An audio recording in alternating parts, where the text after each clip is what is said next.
It has been a hell of a time, let me tell you.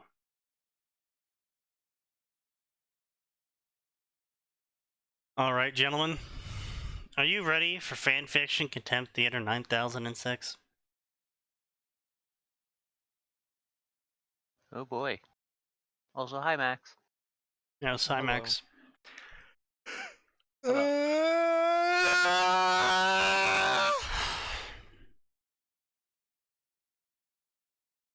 So did you I'm catch so the glad new I lowered my VTubers? audio. Yes. Did you catch the new VTubers, gentlemen? Any clips? Any debuts? Nope.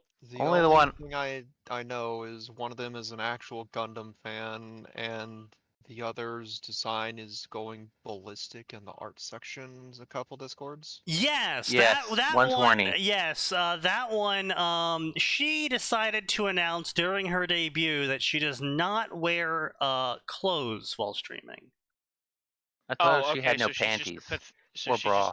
just a, or bra. pathetic attention whore. Got it. Yeah, a little bit maybe. I mean, it's People not the love her. it's not the first one to do that in Hollow Live. Ame announced that she was naked during several streams. Gura announced several times that she does not wear pants at all, generally. Didn't she have like a shower stream while she ate pizza? Or something? Yes, she was in the bathtub. Yeah. So she isn't out of left field, but This is par for the course. yeah. But the twins were actually cute, and they actually got twins to do the twins. So they actually act like twins. And not like actors acting like twins. Like, I'm talking like twins acting like twins. If you guys have ever seen twins before.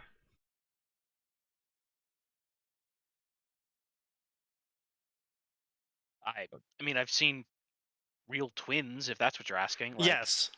That is what I'm asking. Yeah, I've had 3 pairs of twins as friends throughout my life. Okay. I Well, wonder how they're all doing. yeah. They act like twins. Which means that when they're not trying to do twin jokes intentionally and something happens on screen, they have the exact same reaction at the exact same time. So it's good stuff. I like it. They're funny. And then there was the rock one, who just really likes spamming the stone head emote and sound. Nice. And her name is a pun off of Bejeweled, the game. Oh no. She might be a Zoomer. You think? Yeah. Yeah. I do indeed think. Obviously the twins have already been doxxed.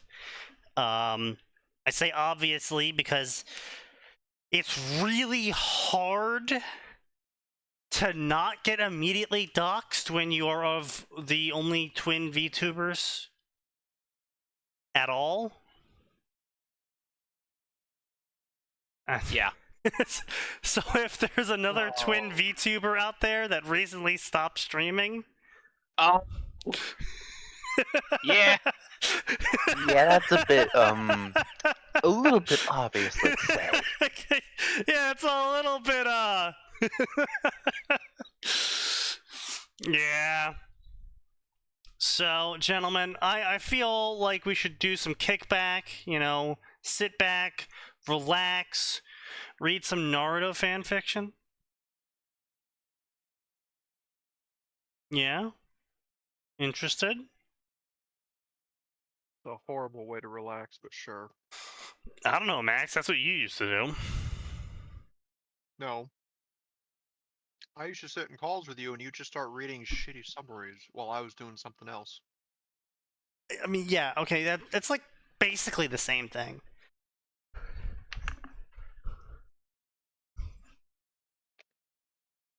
Anyway, so we got silent shot. After a few hours of Naruto defeating Mizuki and graduating, he finds out he isn't gonna be a genin. This is the new timeline with changes for better and worse, okay? Does he just jump like straight to journeyman Jonin? Can he just skip straight to Hokage? Can we have that fic? I remember that fic. That was from 2014, right? Wait, that was a fic? Oh yeah. Please tell me it was a comedy. No. Oh, It was not.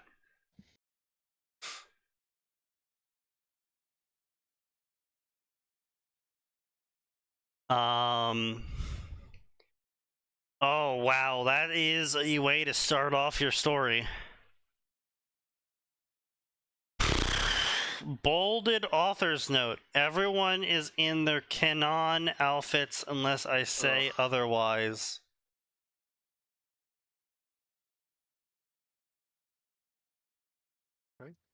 Okay.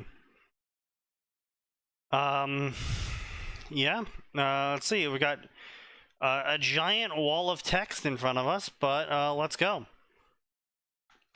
Naruto Uzumaki was sitting in Hokage's office, looking out of the window with smile, watching as sunset. Naruto, who watched, couldn't help but think beautiful. After a few seconds more of watching, Naruto sighed, annoyed as he looked around empty office like 10th time. Naruto, beside being annoyed, he was confused as to why he was in the office when he really wanted to celebrate becoming a ninja, which just happened a few hours ago. Naruto looked around one last time when he heard office door open. Naruto looked at door to see Hiruzen Sarutobi, otherwise known as Third Hokage, walk in. Naruto stood up as he watched Hiruzen Sarutobi walk to his desk. After seeing aged Third Hokage sit, Naruto said, "Gigi, can this wait? I want to go celebrate." Naruto saw Hiruzen Sarutobi smile but shook his head. Then he heard Hiruzen Sarutobi say, "We need to have serious talk." Naruto nodded to a sigh from Hiruzen Sarutobi, then heard Hiruzen say, "Naruto, Did an AI write this? Or is this guy getting is Hiruzen Sarutobi giving this guy the same deal he gave me, which is that every time I say Hiruzen Sarutobi, the Anbu leaves me alone for another 10 minutes. Indeed. Well, I don't know, but he doesn't know you're supposed to put spacing between dialogue. So there is that. Wait, Sneaky, do we need to teach him a lesson about spacing? Indeed. He also doesn't know that English deals with implied subjects. Let's see, is he an English speaker? Yes, all he does is speak English. Okay, so just to be clear here, this is another failure of the American education system. No, be fair. Be fair. Could be a failure of the British education system. The British have an education system? They have an education system in the same way that America has a functioning welfare system. No, that's a fair point.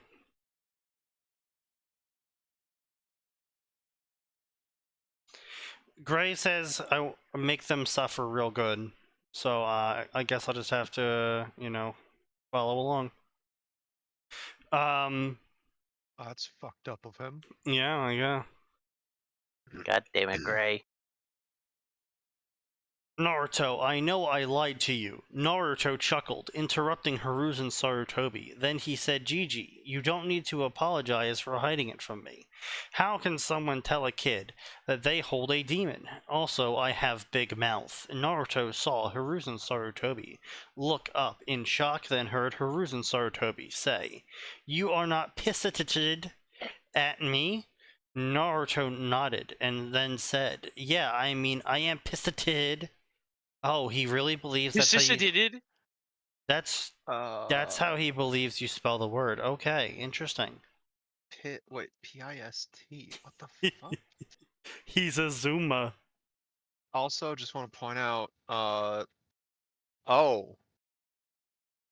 Oh no, that's an obsolete spelling of the word pissed. Oh, fascinating. How the fuck? However, I do believe that is probably in reference to the verb of urinating, not the slang of being angry. Also true, probably. Also, it is the track or footprint of a horseman on the ground he goes over. Yeah, I feel like this is just a Zoomer who doesn't know how to spell, and P-I-S-T sounds like pissed.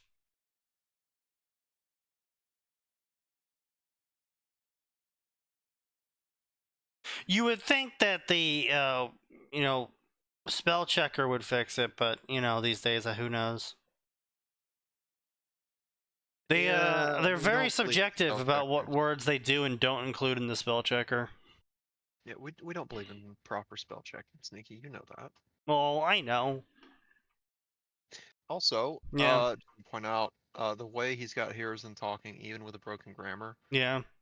Hiruzen's not the kind of person that'd be like, "Are you not? You're not pissed off with me?" He'd be like, "Wait, are you not angry?" Hey, at yo, me?" dog, you ain't not pissed off at me? Wait, are you telling me that's not how Haruzen speaks, Max?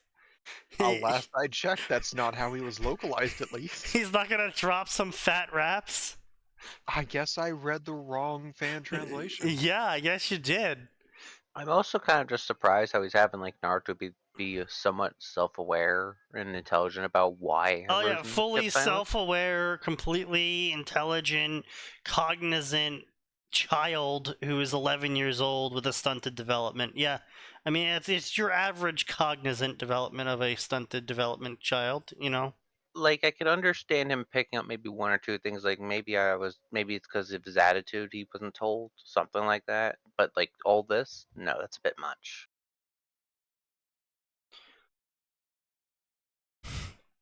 I mean, yeah, I mean there's better ways to display it, but yeah.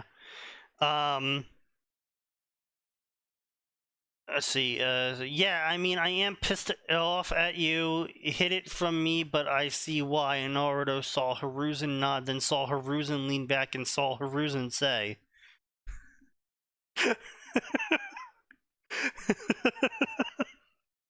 The more this gets spoken out, the more I'm convinced this is some foreign kid who's learning English I fucking more wish! so than Azuma. I wish! I I'm wish it was! just the way he's going about this, like even for Zoomer, it's like this seems like someone who's learning English and doesn't understand it. Yeah, except they've been learning English. Okay, so for a year now. Okay, so they've posted 7 stories in the past year. Oh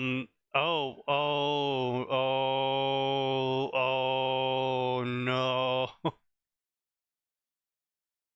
Oh yeah, they have not improved at all. Oh boy.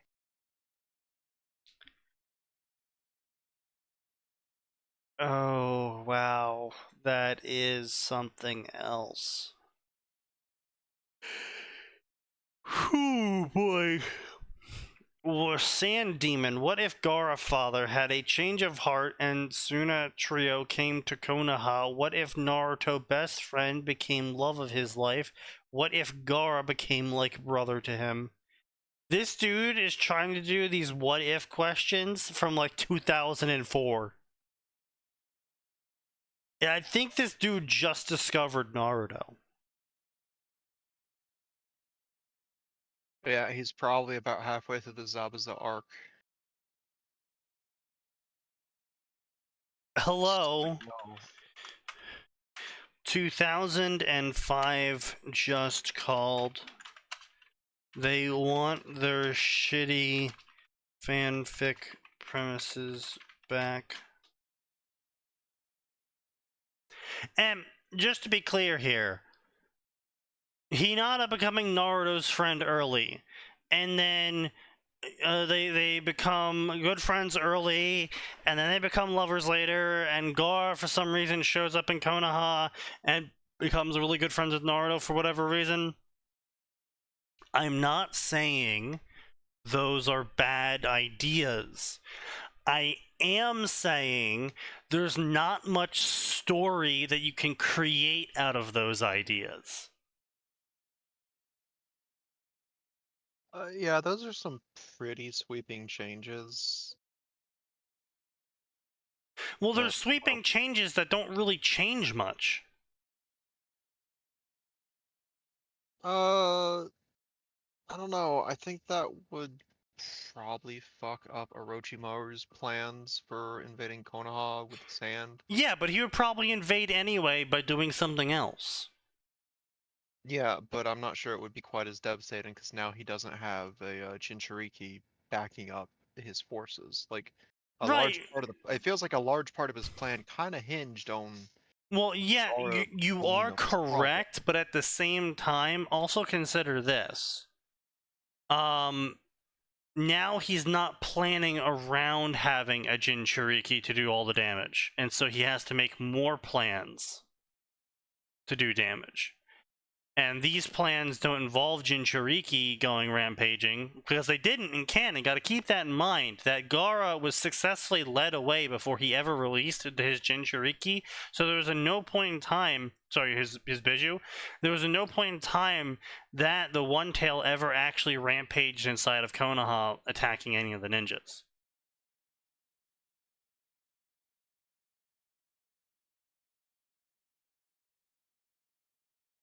So if he knows he doesn't have the One Tail now, he's actually going to come up with more plans to do more dangerous things in more devastating ways. Like, instead of setting, everyone to sleep using a genjutsu, he plants pipe bombs in everyone's seats, or some shit like that. And you can't tell me that there's no way Orochimaru couldn't plan around him not having a Jinchuriki anymore, because he's fucking Orochimaru. I'm not saying he can't. Like, it's just gonna change the timetable. I don't think Oh he'll have yeah, everything ready to, absolutely. like. Yeah, it's I not. don't It's not going think to be he'll the be same ready. final. Yeah. I don't think he'll be ready by the time the tuning exams roll around. I think they would happen after the tuning exams.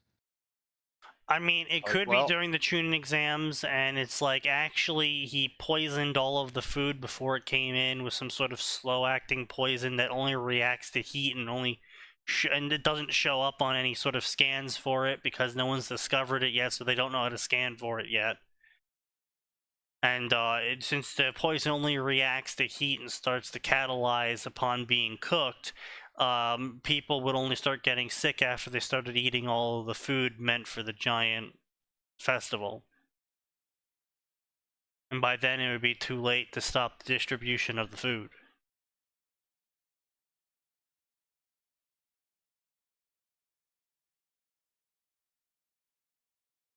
I've returned to the sound of silence. This cannot bode well. I just finished explaining how Orochimaru would actually be worse in terms of casualty count, and worse as in more,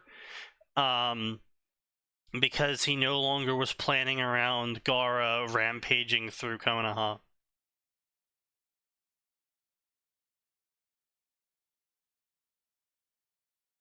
Basically, I'm trying to say that this author's really stupid, and they tried to base an entire story off of an idea that isn't really an idea, in so much for a narrative story, but more of it's just and this happens as well.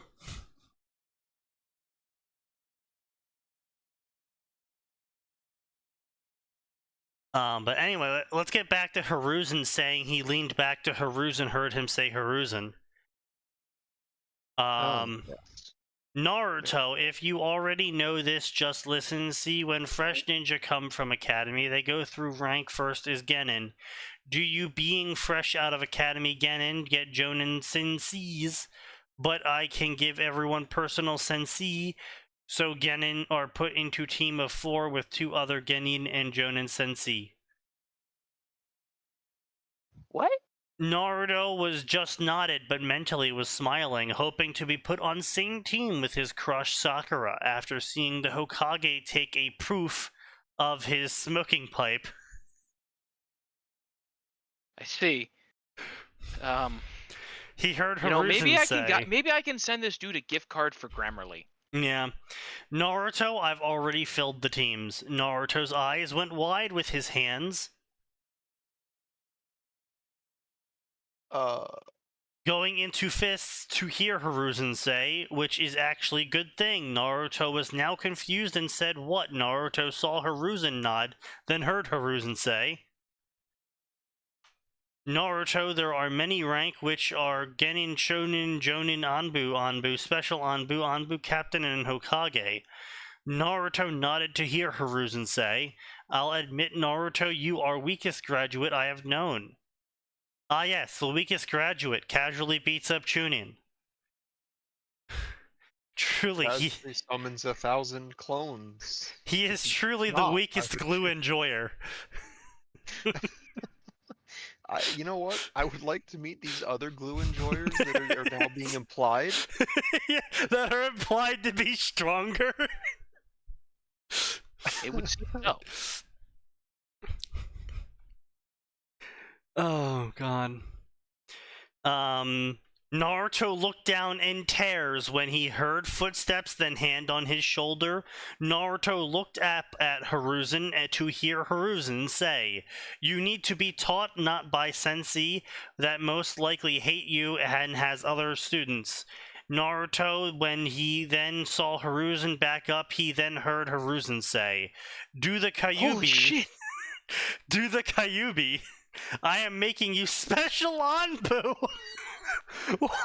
We're jumping straight Oh, boy. to the top.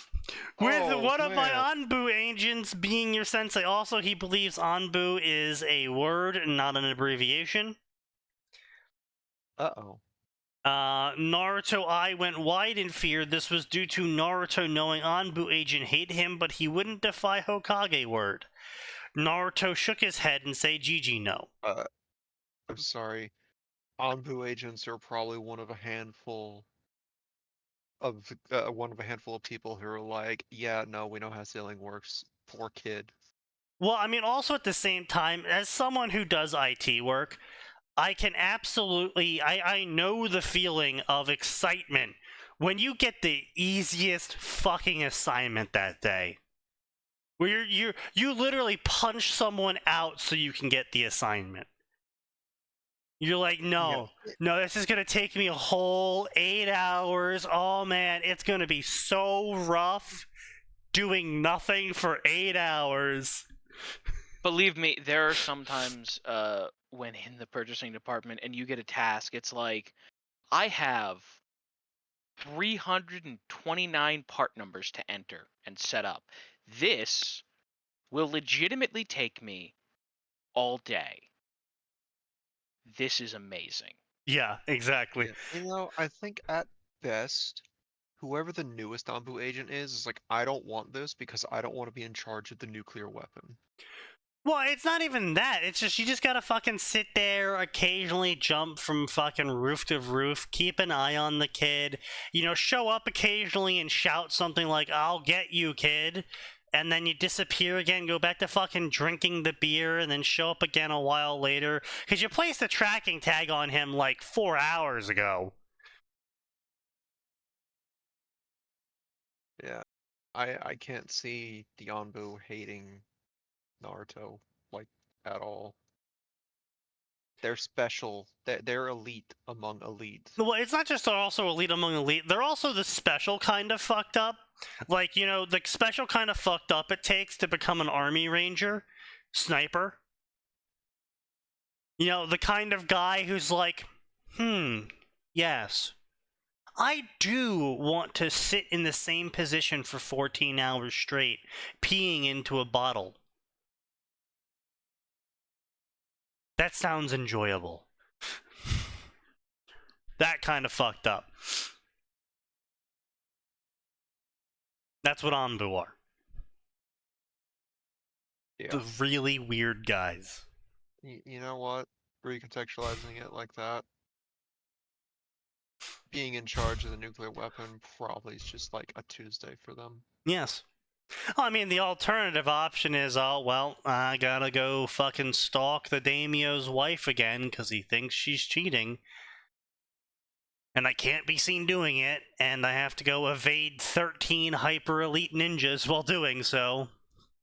But on the other hand, she's definitely cheating with the nurse. Secretly writing it all down. Yo, cheating? No, she ain't cheating. Holy shit, this is great material. I mean, come on, we could all see him doing that. Let's see here. Naruto saw Hiruzen just smile, then heard Hiruzen say, Naruto, I know what Anbu thinks of you, which is why I'm not an idiot. After a few seconds of just staring at smiling Hiruzen, Naruto's eyes went wide and said, Yuago is going to teach me. Naruto saw Hiruzen shrug, then heard Hiruzen say with goofy grin, I could be talking about dog. Naruto grew pissed and said with venom, not funny. Naruto saw Hiruzen nod, sitting down, then heard Hiruzen say, yes, Yuago is going to be teaching you. Naruto nodded when he saw Hiruzen lean forward, setting his elbows on the desk, and then heard Hiruzen say, Naruto, don't think that because you're special Anbu that you'll be treated like one. I am doing this so you have sensei so that you can trust. You will be treated like a genin. Naruto nodded understanding, then he said, Gigi, I have something on my mind I want to talk to you about. Naruto saw Hiruzen nod, so Naruto said, it is Wait, let me guess. It's about how he's very confused from using the sexy jutsu when he looks at Sasuke. Okay, that would actually be a minorly funny one-shot. Anyway. You know what? I did actually, like, I had the thought, I was like, you know what? If someone took the actual, like, comedic value of that, you could make something pretty funny with that. You could also make a horror comedy out of it. Yeah, or you could even have a reasonably interesting slash fic out of it. Also true. Like, listen, if that was the reasoning for it, I'd be like, all right, I'm not gonna read this, but I at least understand where you're getting people to Click. you know, change seats here. Yeah. Switch allegiances. Bat Sure. for other teams. Theoretically. I mean, is it really batting for another team if they use chakra to give themselves? Do you really want to finish that sentence on air? Well, no, that's why I didn't. I'm just saying, it's a fully physical transformation. The dude literally turned into a shuriken. They literally turned into puddles. I guess really my only response to that is I've seen enough hentai. That's fair. I guess that raises several interesting abortion questions. That's questions I don't want to hear on air. Naruto then let out heavy breath, then Naruto said, after I found out I figured you wanted to be trained in use of its power, but Naruto heard Hiruzen let poof of smoke out, then heard Hiruzen say, you don't want to use its power. Naruto nodded quickly, then said, yeah, I mean, I understand I am the nuclear weapon, military dictator of the military village, but I don't want to use the power I have been given. Now that we've moved on to the nuclear weapon section, I would like to take a moment to just, and I already had this discussion with Max, but yeah, Final Fantasy 16 has some baffling stuff. All right. Okay, so you have a bunch of so you have people that can use magic with crystals. Anybody can use magic with a crystal, right? Right. Bears and stuff, right? Bearers are the ones who can use it without a crystal. Okay. Yeah. Right? And so any random schmuck can pick up the crystal and cast Fyra. Right. There are some people called bearers who can cast it without the crystal. Right. They're treated like shit and used as a slave underclass because there's not a lot of them. So they can't exactly cause a revolution. Right. Mm-hmm. Now, then there's people who are icons. They are essentially Jinchuriki. Jinchuriki. Okay. Right? They turn into big, horrifying manifestations through the power of magic, and They can also when they partially fight, they manifest. rearrange the landscape, like Right. literally rearrange Yeah, it. yeah, I've seen it. Now here's the problem, Sneaky. Okay. So we have one group that has a hereditary line of this, right? Right. Their right to rule is inherent on the fact that they have an icon, the Phoenix. Okay, this makes sense, right? They have the WMD, they said, I'm the king, and everybody said, you got it. Now, you have Okay. a bunch of other nations where they're not necessarily the king, but they hold a reasonably important position, and they generally give themselves a fat and happy life because they're the WMD and nobody says anything about it. Sure. But Mhm. With in the the exception of game, one country. One nation treats them like their Oh yeah, property. that nation. I know what you're talking about. I don't remember the name. It's the nation that kidnapped Jill, The the female Iron main lead. Axes, I yeah, think. the Iron Bloods or whatever, right? One nation Yeah. treats them like dog shit. But Right. here's the problem, Sneaky. We have a second nation where they have a Holy Emperor line, and it's implied that it's passed down Hereditary. heretically. Yeah. Yeah, not what I meant heretically. But it's passed down genetically what you through mean, that yeah. lineage as well. But then we have the other like 5 or 6, and it just appears to appear in random children who just get lost and wander to other countries, and like no one puts the effort into tracking down these children that are WMDs. Interesting. Like your childhood friend in the game, Jill, she is a WMD. This was not known until she was like, what, 14, 15, guys? Somewhere around there after she got it was I think a little bit after she got kidnapped by the Iron Bloods when they raided the Okay, so maybe country. 16 or 17. Like, just never came up. You have a woman named Benedicta who Sid rescues when she is a small, literal orphaned waif on the street. Okay. She is a dominant. She is a WMD who was just living on the street, and Sid recruits her to work for the big bad evil guy because he worked for the big bad evil guy, and the big bad evil guy wants more WMDs. He is a Makes sense. WMD himself, by the way. Uh-huh. Yeah, I'm following. So presumably, Sid picks this random orphan off the street because he knows that she is a WMD. There would be no other reason for him to select her. Was that Okay. actually confirmed if he knew she was Garuda's host at the time, or did he just kind of pick her up at the time and then found out later? They just picked her up as far But as that's I'm what I'm saying, aware. right? He just picked her up, but nothing about the Sid that we know when he was the Lord General implies that he would be wandering around looking for random orphans to be kind to, or even random orphans to personally select to be his right-hand aide. I Right? mean, maybe he picked her No, because he thought she could have had potential I'm sorry. regardless. I think the Sid we see is the same Sid that worked for the Empire. The difference is, before he was like, I'm going to ignore this for now. Okay, now the Empire's gone too far. Yeah, That's He I haven't gone absolutely that would. far into the I think game. he absolutely that's would fair. just That's a pick up the War possibility. Orphan. I think he just picked her up because he just felt bad. Yeah, like from what little I played of the game and got into the story, Sid's character kind of implied to me, at least, that he was on board with the thing for the time being, and Oh he was. no! I know And he was on board. That's not my problem. no, I mean like his character, like he was still the same character, but he was just on board with whatever the king was up to and his goal. And over time, he kind of got weary of that shit, and he just had enough and left. Well, the king is like, I want to make a new world. And at first, he's like, yes, I support this plan. And then the guy's like, I plan to make a new world by killing everyone and working for Satan. Well, I am less I on board with mean, this. I think it was also the discovery that the mother crystals were doing not good things. I think that probably helped his decision along a little. That almost certainly helped, but right. Okay. Right, but so then it just like how do they find these people? Because there's got to be a way, right? Sure, Jill's was an accident. They had no idea what they were getting. I would like to at least.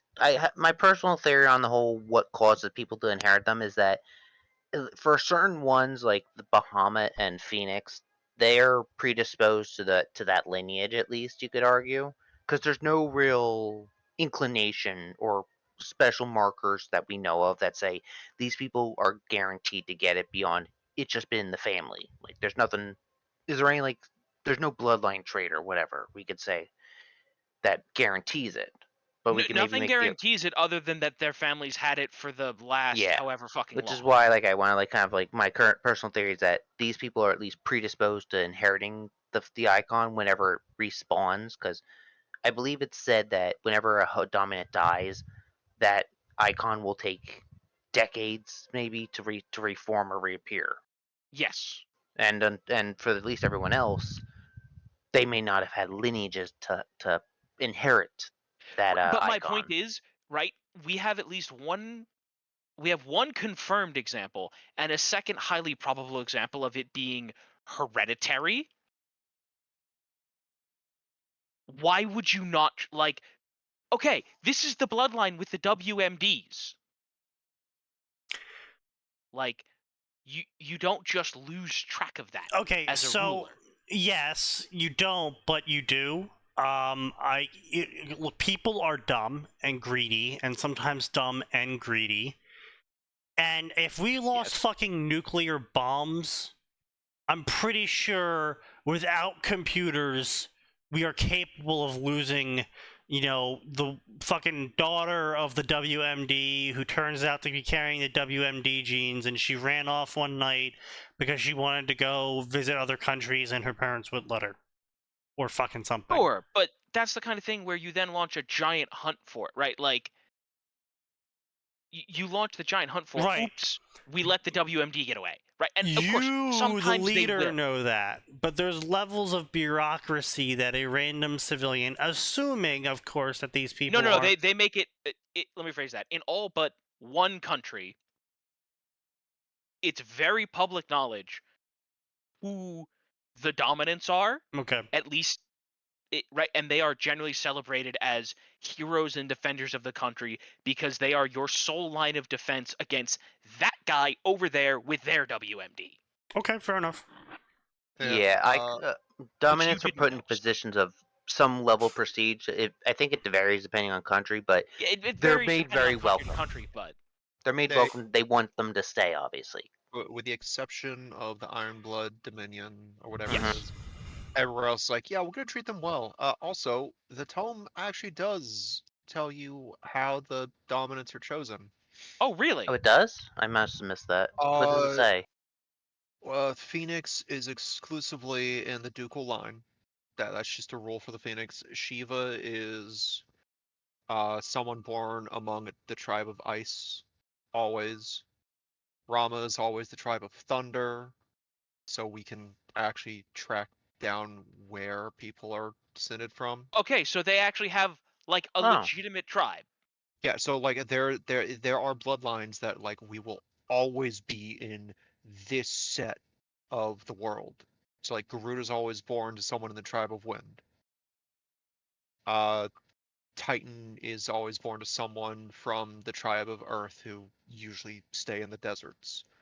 Bahamut is from the tribe of Light and is usually among nobility. So it's not even that it was inherited; it just happened to be the Got it. Emperor's son this time. Okay, but so there is a bloodline for it. I So get. yeah, there's shared blood among dominants, basically. It's not really direct descendants. It's like, oh, you're part of this tribe. Cool. I want you as my next one. Man, you could actually get a decently funny modern AU spin-off out of that. What do you mean? Well, because you know how, like, everyone's bloodlines are really mixed in the modern day due to Yes. industrialization and the spreading of people and etc. And one man Yeah. named Genghis Khan. Yeah, too. But effectively, it'd be really funny if it's like, due to industrialization, the decrease of the unreliability of magic or whatever, insert words here to justify Yep. it. A lot more people started being born, culture starting to mesh together more. Shit just started getting spread around more, and for whatever reason, Just one generation, the dominance stopped showing up. Yep. All the icons stopped happening.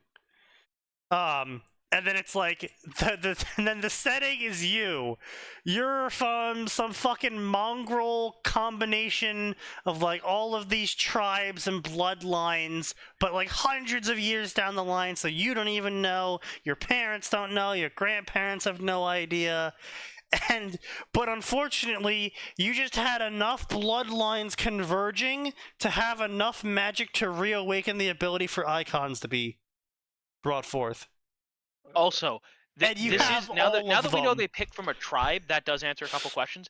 But like, one thing that I feel really bad for, I'd feel really sorry for a woman who ends up with Titan, or a dude who ends up with Shiva, or especially Garuda.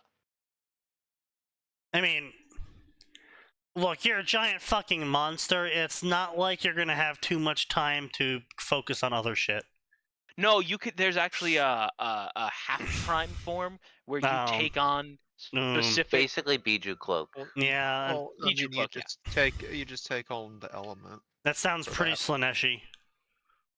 Very also, Slaneshi. yeah. We'll have so to purge it to be Odin- sure. Odin's icon dominant is a special little boy because he's apparently the only Odin dominant in recorded history. Wait, What? so Oh, no. Odin's just been sitting around waiting for this guy. Actually, no. It seems that the tribe that Odin would generally pick apparently doesn't exist in recorded history. It's just assumption by scholars. Like we think he's a descendant of this ancient tribe that hasn't been seen in who the fuck knows how long, but we're not sure because we don't have records. We think He there's just a showed up tribe. he just showed up out of nowhere, man. We don't know. So, but okay, so that actually kind of makes it interesting because that basically implies that if you somehow manage to purge an entire bloodline, those Yeah, icons let's would be disappear honest. from the world. Let's be honest. okay, That's here's the that's thing. probably what happened with Finn, right? One guy realized, hey, this is how it's being selected. I'm going to Itachi my tribe, and then set myself up as a duke. Possible. We don't really know. This is some spoilers, but like the Phoenix is kind of unique from a world setting. Also, another world setting spoiler. They just lost Leviathan. Yeah, that too. But here's the thing. What? Now we know how, Leviathan right? hasn't been seen The in like bloodline died. thousands of years. Yeah, there hasn't Leviathan been a was a Leviathan thing? dominant. Oh, good lord. Oh yeah. Yeah, Leviathan's the Did you not icon notice of that we never water. ran into water? He I hasn't just played didn't that think it much. was a thing in the story. I mean, Leviathan that's is mentioned, and it's specifically mentioned as, oh, the lost Leviathan. It's like, what do you mean, the lost Leviathan? How do you lose an icon? I'm How do sorry. you I just imagine lose God looking a down from on heaven. physical? How did you lose an entire icon? Like, what do you mean you lost your Xbox? Anyway, so, gentlemen, I just want to direct your attention to this lovely little post here, and then we will continue. Oh no.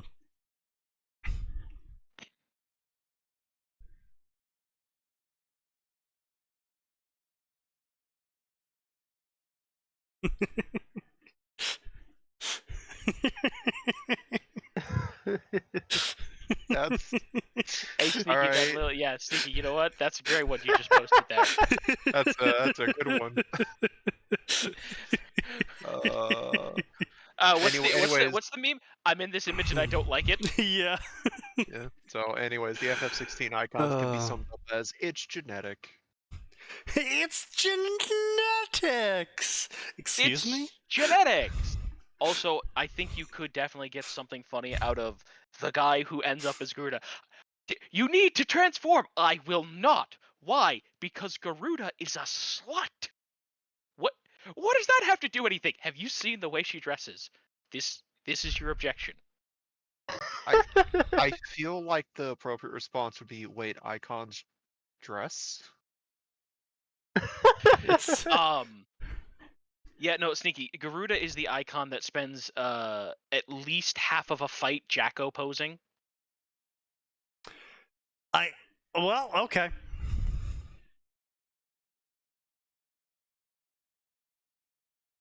I mean, I don't have much to say to it. Yeah, there's really not much to say, just that giant wind woman Jacko poses. Anyway, Anyway, I want to talk to Kyuubi and make a deal. Naruto saw Hiruzen stand up, then heard Naruto say Hiruzen heard he say sternly, no. Naruto sighed to see Hiruzen shake his head, so he said, hear me out. Naruto saw Hiruzen look at him, and after a few seconds of silence, he said, if I was powerful demon sealed into a human, I would expect them to demand my power. Naruto saw Hiruzen nod, so he said, I don't want to do that, but his power could come in handy.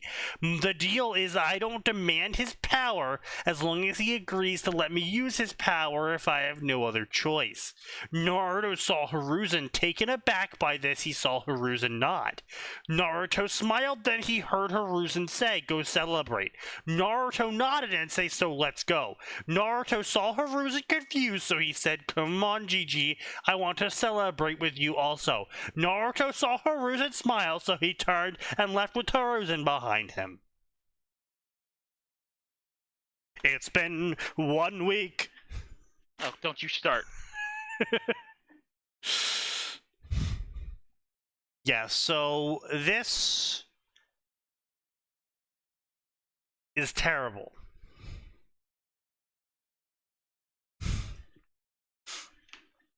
Let's see. Oh! Oh! I have an idea. Oh no. ChatGPT, make a review for me! Oh, not again.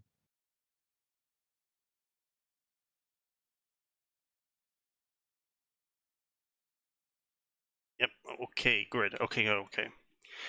Please make a 1-paragraph book review where every noun is the word Hiruzen.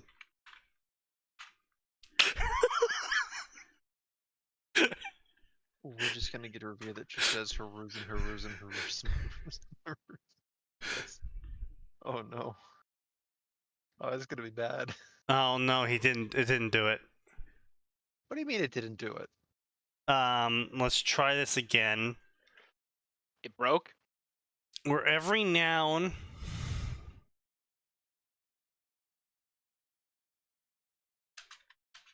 sentence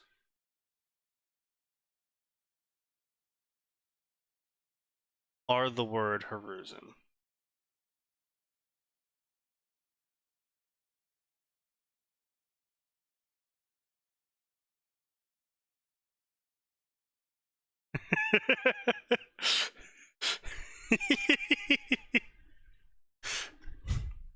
All right, so Has it worked this time? yeah, it is. It's getting better.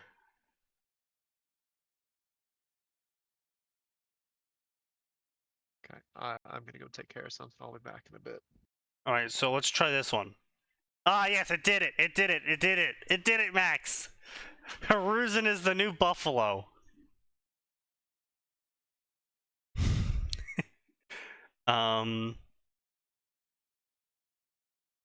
Buffalo, you say? Please make a 1-paragraph statement where every noun in the sentences are the word Hiruzen. Okay. Ah, yes, there we go. That's what I was looking for. This is what the people have been waiting for. Is it? Hiruzen, the wise Hiruzen, led Hiruzen village with Hiruzen's profound wisdom and Hiruzen's unwavering determination. Hiruzen's kindness and compassion endeared Hiruzen to Hiruzen's people, making Hiruzen the beloved Hiruzen of the village. Throughout Hiruzen's life, Hiruzen's legacy as Hiruzen, the revered Hiruzen, remained etched into all who knew Hiruzen. Yes, I see no problem. You should just post that to this person and see if they understand the joke. I will indeed. Post review. The author would like to thank you for your support. I'm sure they do. Oh no!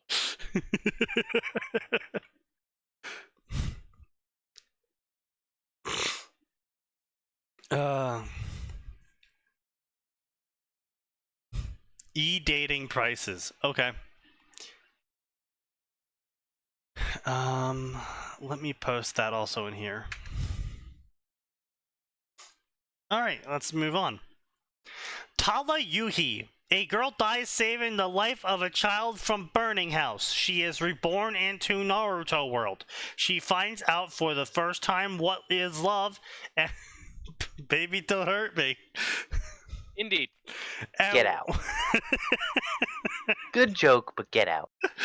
And what it's like to lose it in multiple ways. Dumb ways to die. So many dumb ways to die. It's a great song. Fighting to not only do what she believes in, but also try to decide what her heart tells her she should do. Wait, tries to decide what her heart tells her she should do. So she's trying to figure out what she should have her heart tell herself to do. Let your heart be your guiding key doesn't work quite as well when your heart's an indecisive bastard, huh? Let your heart be your guiding key, but you forgot to include the index. Let your heart be your guiding key, but the key is for a different lock somewhere on another continent.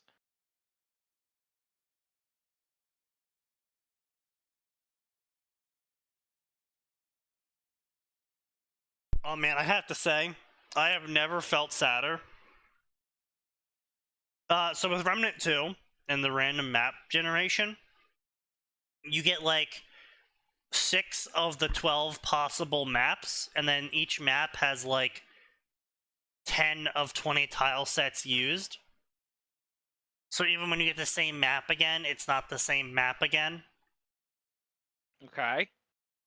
But this does have minor issues because sometimes certain events and spawns go together, but they don't always spawn together.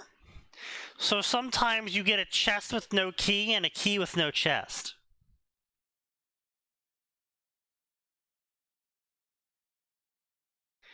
Yeah.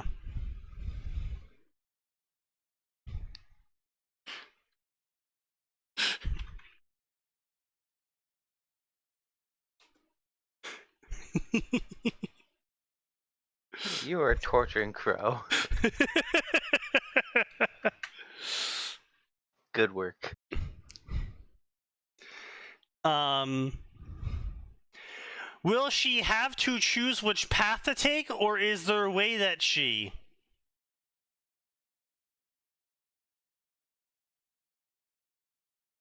That's it. Yeah,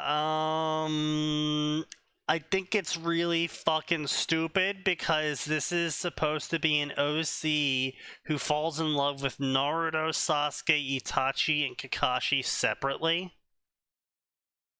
And she gets torn over who she's really supposed to love while pursuing the male harem ending. I mean, listen. Female Be author. the change you want to see in the world. Female author moment. Even in the darkest moments, she was told that the way of shinobi did not leave room for happiness. That's a massive fucking incorrect statement.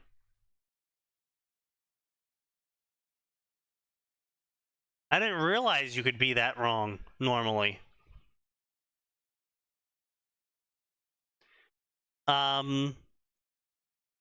Her sister told her to find someone to come home to. Follow along as a kunoichi learns to navigate the rough waters of life, loneliness, and love. Kakashi, Kakashi, Kakashi, Kakashi, Kakashi, Kakashi, Kakashi, Kakashi, Kakashi, Kakashi. She has sex with Kakashi. Canon.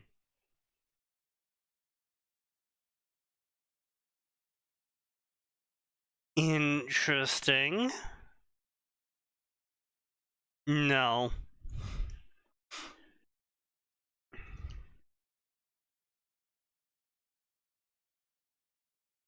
Transmigration. Utsuki Ashura was supposed to stay dead, with only his chakra lingering on through time. Fate, unfortunately, causes him to awaken inside the latest body to house his chakra. What does this unification of two people from different times mean for the word? Only time will tell. 5 chapters, 30k words. It's taken him 7 years to get this far. 8 years to get this far. 4k words a year.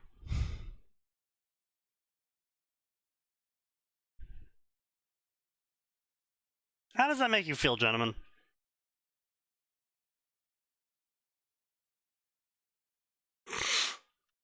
I don't know.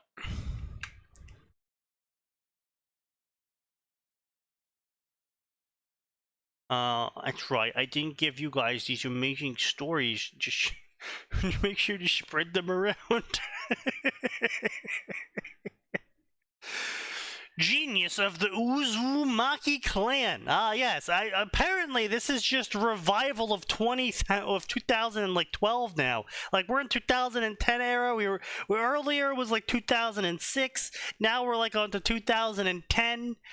Is everyone just discovering Naruto recently, and they're all having the same dog shit ideas? Wouldn't surprise me. Genius of the Uzumaki clan. Whenever one thinks of Uzumaki clan, they picture a bunch of loud redheads that can draw real well. No one does that.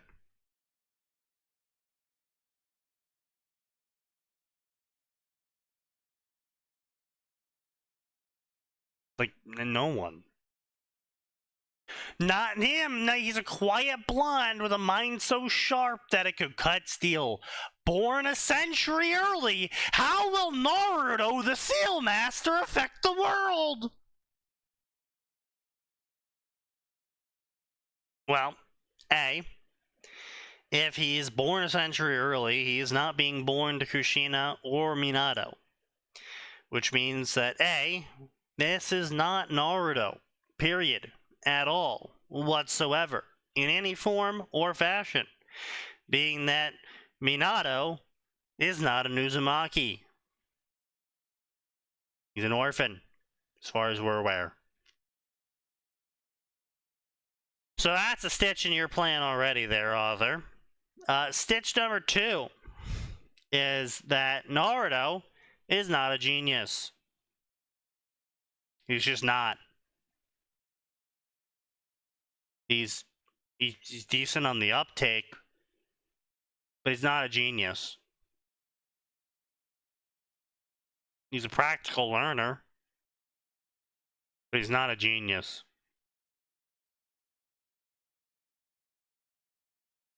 He's mildly skilled,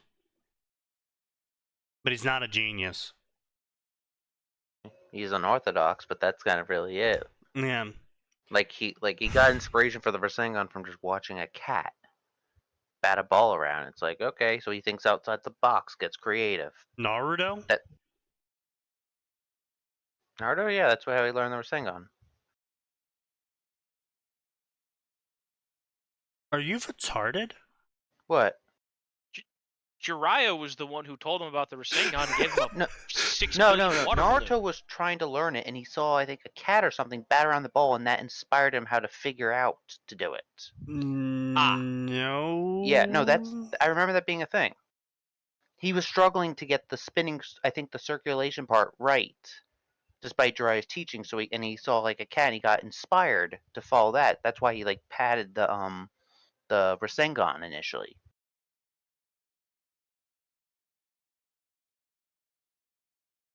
Bro, I'm pretty sure that's Fanon. Really? I don't remember that, but Let me here's look the it thing. up. I don't remember that. I am not confident enough in my memory to state definitively either way. All I know is that something convinced him to use shadow clones to do it. Yeah. Yeah. No, it was Yeah, quite wiki. Yeah, found on the wiki. It says when Naruto sees cat named Shu playing with a water balloon, he gets the idea to use 2 hands to create the spinning motion. Okay. Okay, but that is vastly different than what you started with saying. Okay, yeah, fair, sure. I must have been misrecalling part of the detail. I just remember, like, I'd say he's fairly creative when he gets inspired on shit, but I guess I was reaching far too much. I mean, it's one thing to look at something doing something and be like, "Oh, me do too." It's another thing to be like, I see. So the strands are revolving in opposite directions. So what I need to do is I need to have 2 lines of thought, of one revolving one direction and the other revolving the other direction. That Fair. is being a genius. The other one is me monkey, me see, me do.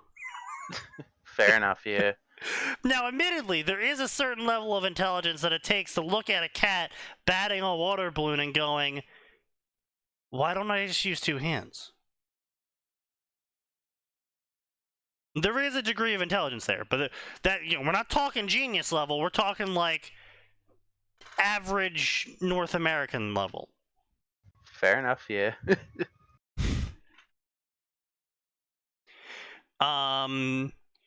Naruto alternate. What if Naruto had brother to teach him? Smarter, stronger Naruto, not overpowered Naruto. No character bashing Naruto. Fuck Hinata early. And I'm sure that this older brother is definitely not gonna be some sort of cracked ass OC, right, author? Gaze upon the world. Sasuke self-insert. On the night before team selection, Sasuke wakes up with memories in his head. Unfortunately for him, these new memories of the Naruto manga don't match up with the world in it. Don't quite match up with his life word for word. Okay, fine, author. Let's see what's going on here. 36 chapters with 47,000 words. I will say right now, that's terrible. That's fucking awful. That is dog shit.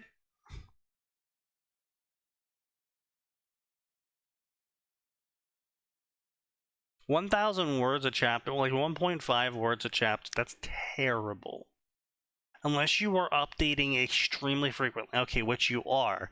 Wait, if you're updating this fucking frequently, okay, you have 36 chapters and it's only been 10 days. So you're updating 3 chapters every day? Just update every day with one 4.5k word chapter, author.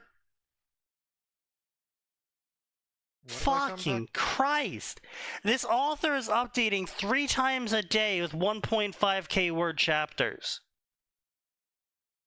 Oh. Yeah, I'm just like, if you're gonna fucking do that shit, just update once a day with a large chapter. Also, they're European and inherently wrong because they are using commas in the place of periods, which is just incorrect. It's called a decimal place for a reason.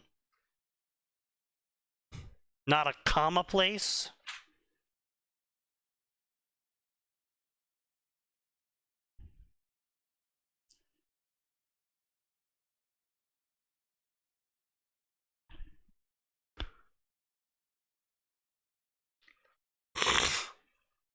Anyway.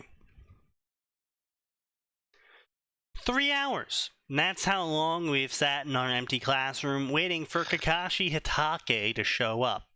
And if I had thought that his behavior was childish, annoying, and remarkably unprofessional while watching it on a TV screen, actually living through it and knowing that this man is who I'll need to depend on to help me attain the strength I so desperately need is 10 times worse. What are you doing, Naruto? The question comes from a Sakura Haruno, one of the 2 other people in the room with me and my newly assigned teammate. And until last night, a girl who my feelings for were overwhelmingly similar to the irritation one feels when they suddenly need to take a shit at an inconvenient time. The final person in the classroom and the target of Sakura's query is Naruto Uzumaki, village idiot and troublemaker, and according to the other memories I now possess, the Nine-Tails Jinchuriki.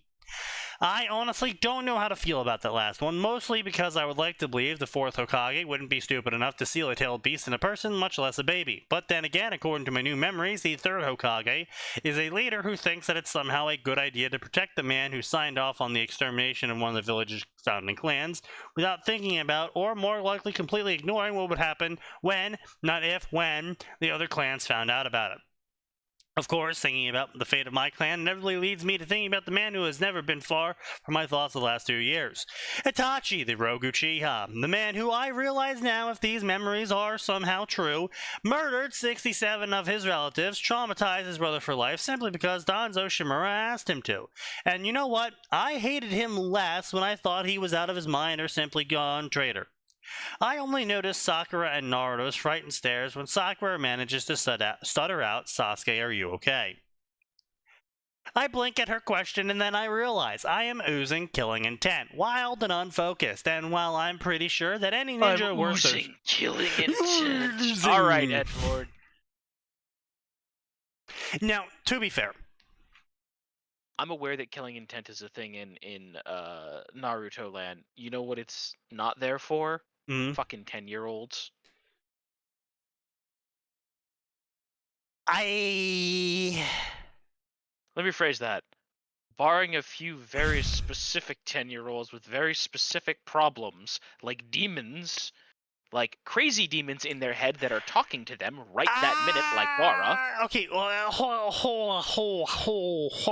I have to play some defense here for the author.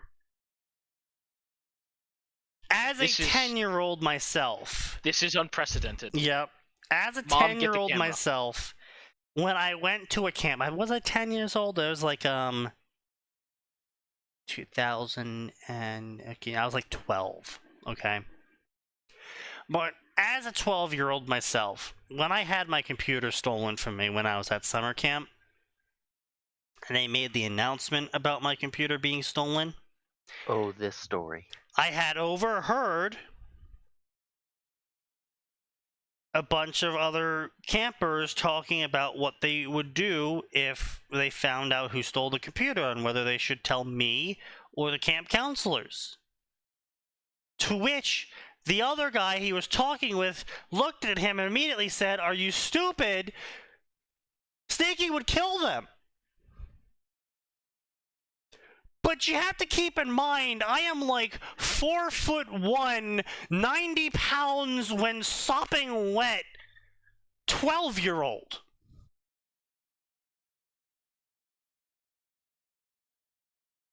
I'm kind of surprised you didn't just walk up to them and say, "We could make that you being killed if you don't tell me what's up." Well, you have to keep in mind, this is before I just became fully aggressive with all my social communication. This was back in the day when I was terrified out of my mind of speaking to anyone, because I had been relentlessly had the shit kicked out of me of every single person I talked to.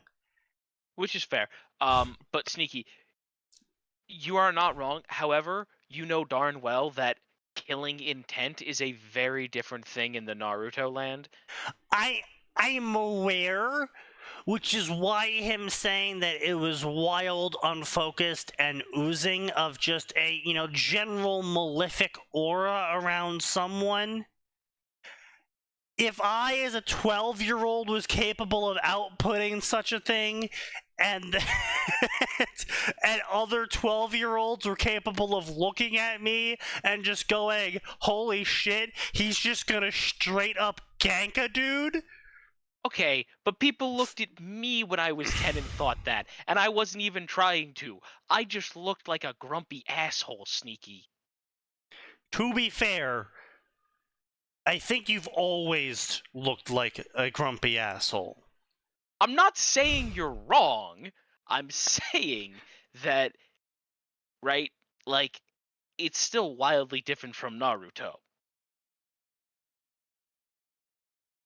Yes, and if it affected, if the author had like Kakashi walk in and be like, "Yo," I would be like, "Okay, yeah, you're right, man." But so far, the only people he's scaring is fucking Sakura. Fair. Not not exactly accomplishment of the week there. It's I'll like give you that. saying you successfully Yeah. spooked the dog that barks at its own shadow. It's like, oh wow, congratulations. You're fucking really ahead of the game here.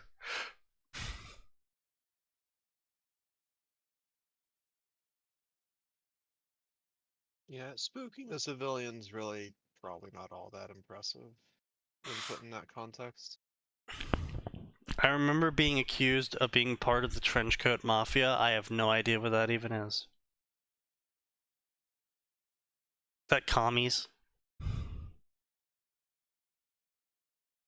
Oh! Yes, the school shooters, yes.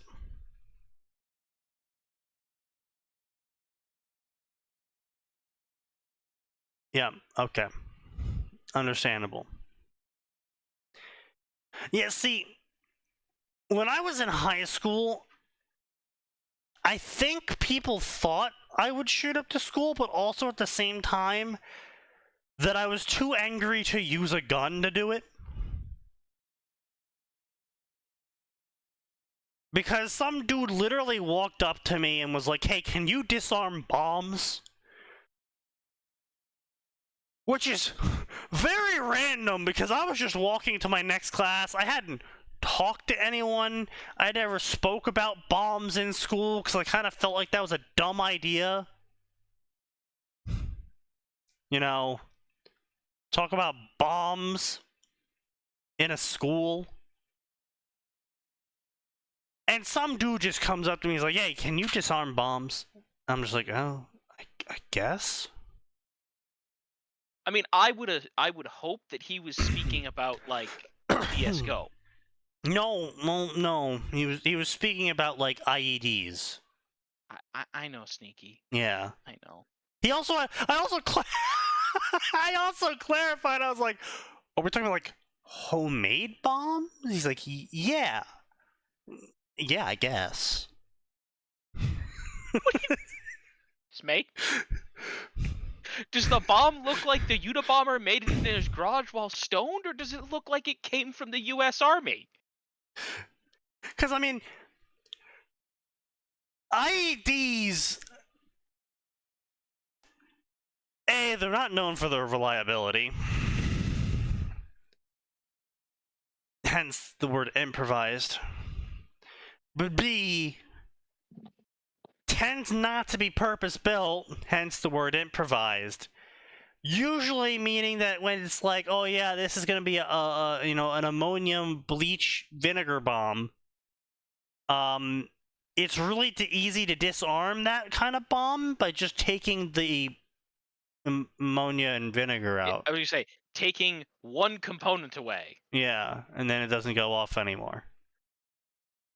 Or, it's like, it's gotta have a spark cable, so it's got a battery attached to it.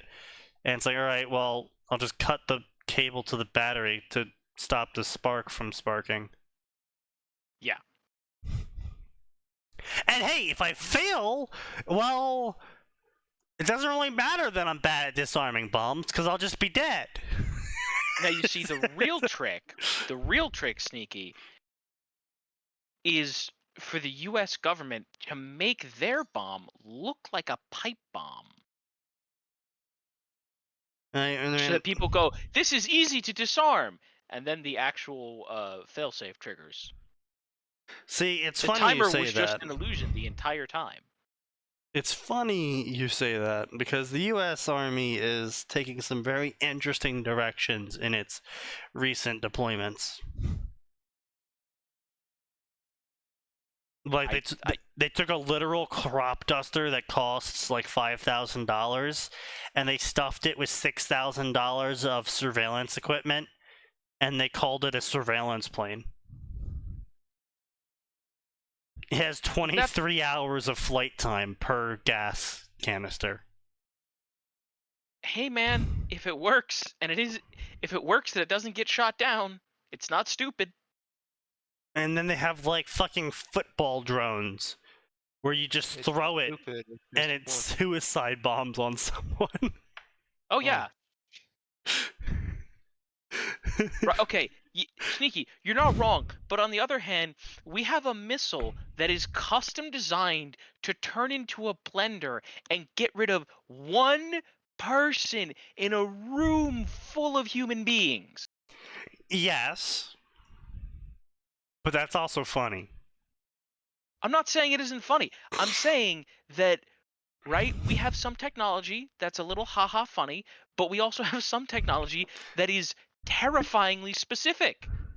Also, if you haven't taken a look at that missile, it like technologically it's quite cool. I also find the funniest method of deployment suggested for the suicide drones is kicking a fucking pallet of them out of the back of a transport plane. Again, if it works and it doesn't get shot down and the only people that die are the people that you want dead, that's technology, baby.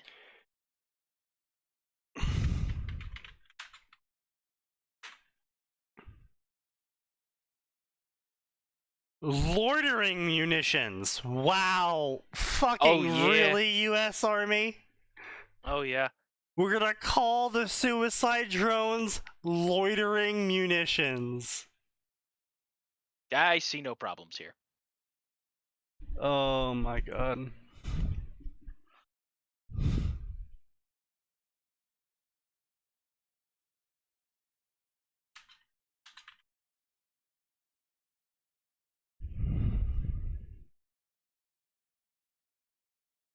Stuff like this, I believe. Oh yeah, they're called switchblades. Oh yeah, those things. Can the switchblade destroy a tank? Normally the switchblade cannot destroy a tank.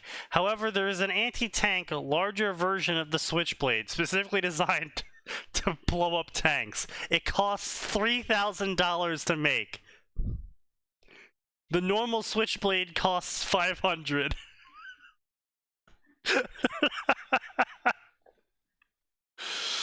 Huh. Oh god. That's funny as fuck though.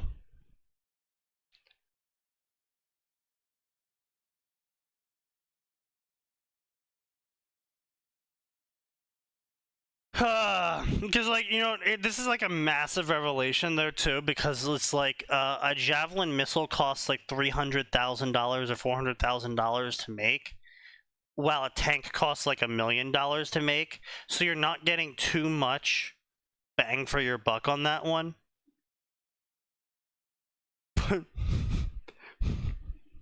But the switchblade costs like $5,000 or $10,000. It's like you're blowing up $1 million vehicle with Sneaky, fucking. you know what that is? That's a value proposition. They went full Walmart budget on the tank destroyer. No, but see, Sneaky, in 40K terms, we call that a good trade. Man, could you imagine if the Imperium, you know, fucking was like, oh, we found the new STC. Well, what's it do? Thousands of suicide drones. Imperial Guard shows up, they're each equipped with 10. Yeah, baby.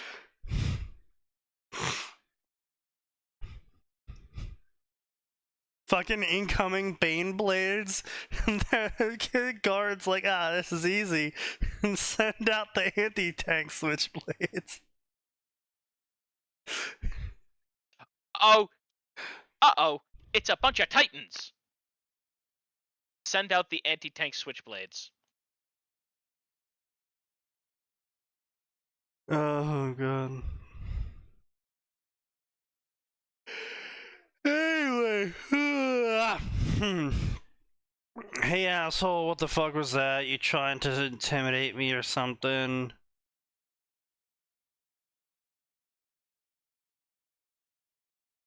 Blah blah blah. Alright bro, seriously, he took that as me trying to intimidate him. Was I even trying to intimidate him over? Sakura starts yelling at him. Naruto's gonna prank Kakashi. Blah blah blah. Leave Kakashi, you're all idiots. Blah blah blah.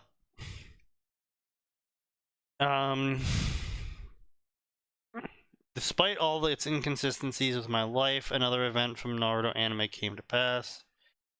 Team 7, 8, and 10 having exact same members, Kakashi being late, Eraser prank, Kakashi words, so many inconsistencies. You have yet to tell us any of any of these inconsistencies.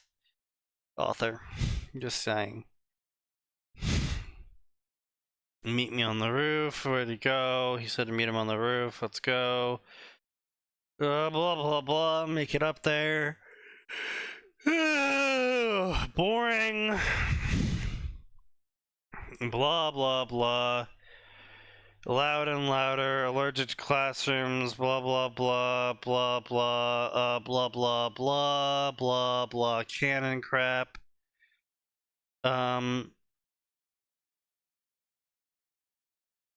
My name is Sasuke Uchiha. I like sunsets, I dislike loud noises, and my dream is to be really fucking strong. Wow. Riveting, author. Wow, so original.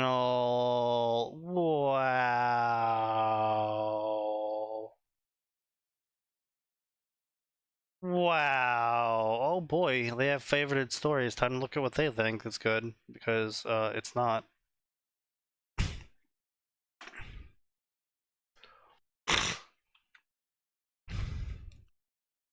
Let me post this as well here.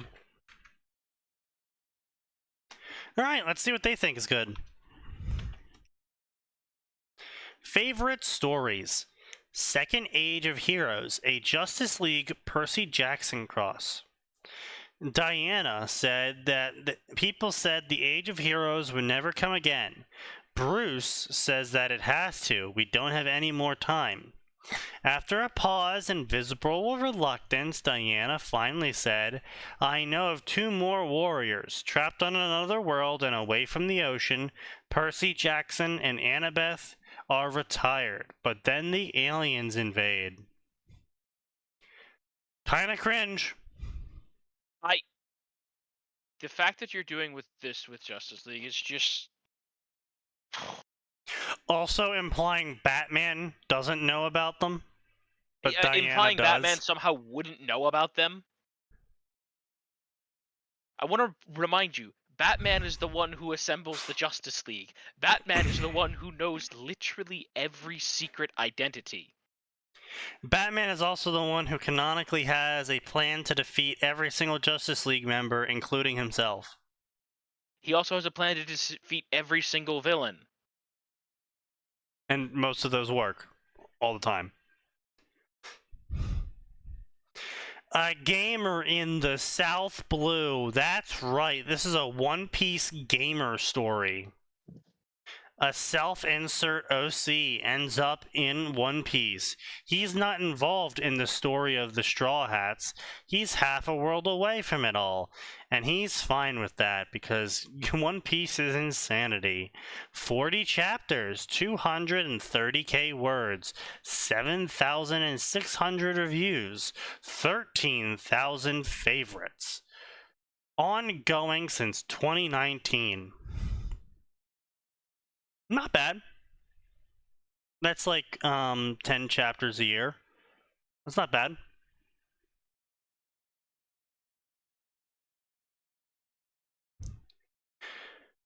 The Boy Who Lived, The Brightest Witch, and The Boy Who Wasn't. A Harry Potter story. A single conversation between Hermione and Neville in November of their 4th year changes the course of Harry's friendships forever, replacing Ron with Neville.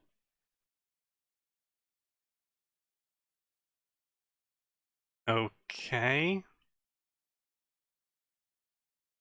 Sure, I guess. 262,000 words, 37 chapters. Yeah, sure, I guess. It's like 100 favorites per chapter. Pretty good. Avengers, the alien sun going down. Natasha had a feeling Bruce would run, and she had been very serious when she said she would run with him. Unfortunately, she hadn't planned on running across the universe to a literal dump. Oh well, they can make it work together. Natasha times the Hulk. Okay. A soldier adrift. Captain Westeros. That is. Captain America would hate literally every country in Westeros. Oh yeah. No, absolutely, totally.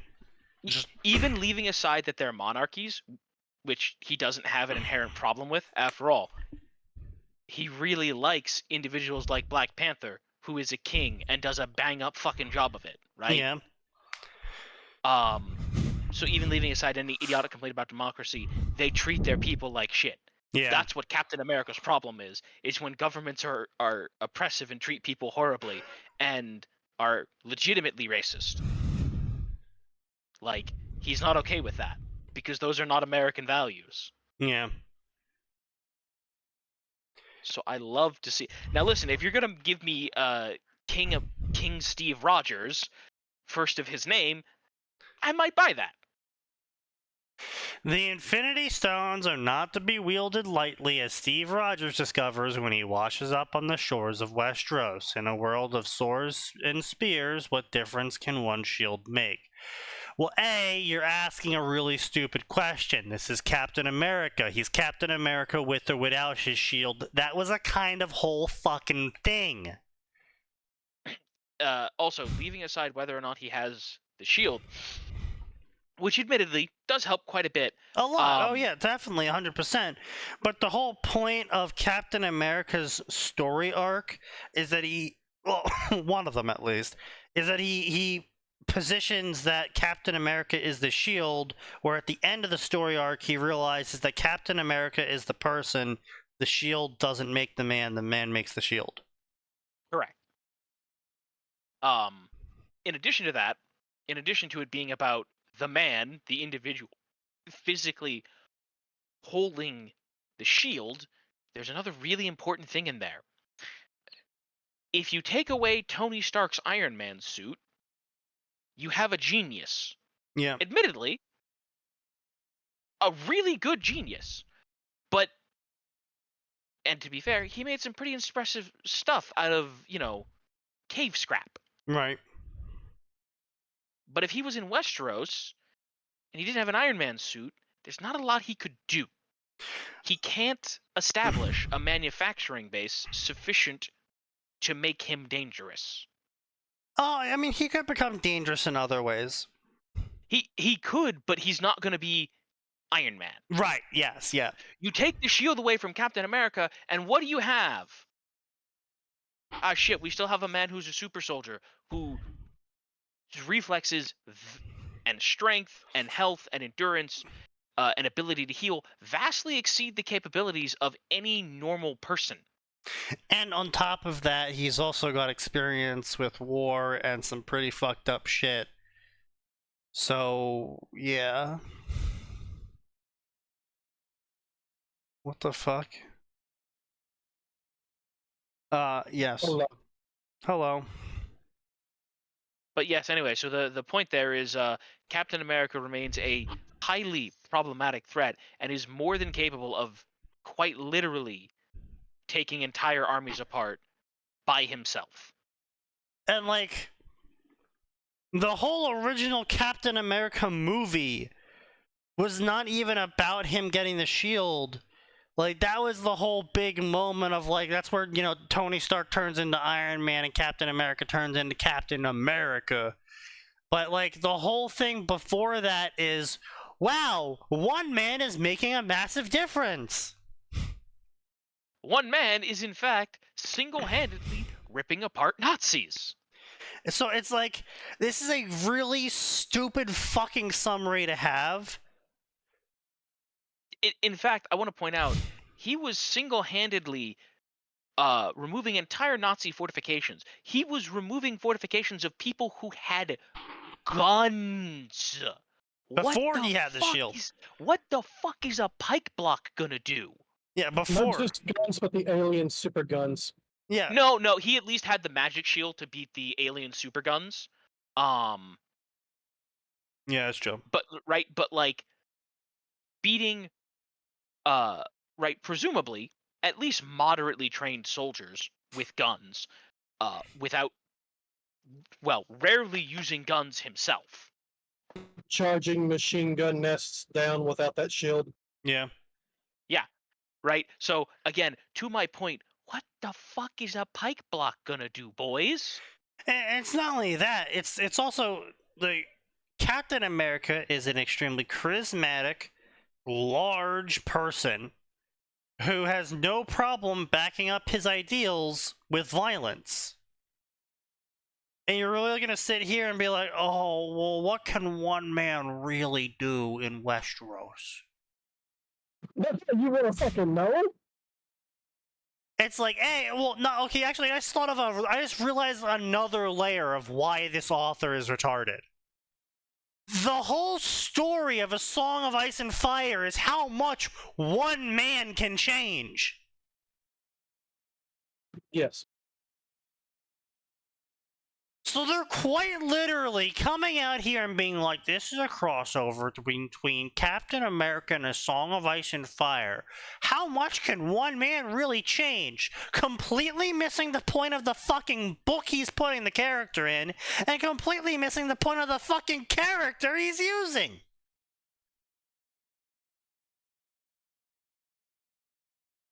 Author's a moron. Hold on, I'm gonna go link this to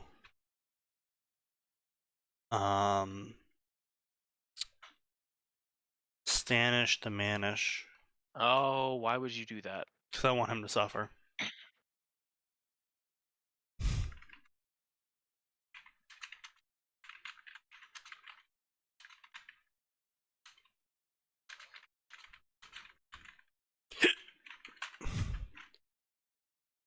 Anyway, so what else? Oh, we got White Squirrel here. Oh, well, okay, we're just gonna skip that because they're actually decent. But they kind of really fell off, to be honest. They kind of lost the plot. It's a Harry Potter series by this person called White Squirrel, and it was like, oh, what if Harry had accidental magic that let him turn into like a bird or some shit really early on, or was a cat or something? And then he realized, oh, I can turn into an animal, and this massively changed his worldview and mindset because he was no longer trapped at home or, you know, stuck running away from Dudley all the time when he could just turn into a bird or a cat and run away. And so this changed him as a person, as one not suffering child abuse would.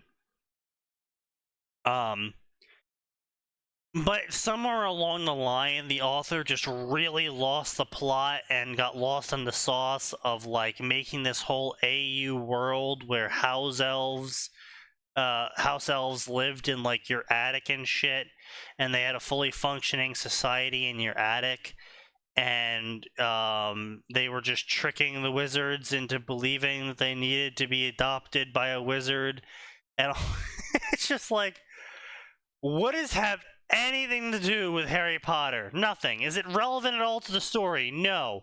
Why am I reading it then? Here's 16 more chapters of it. Why?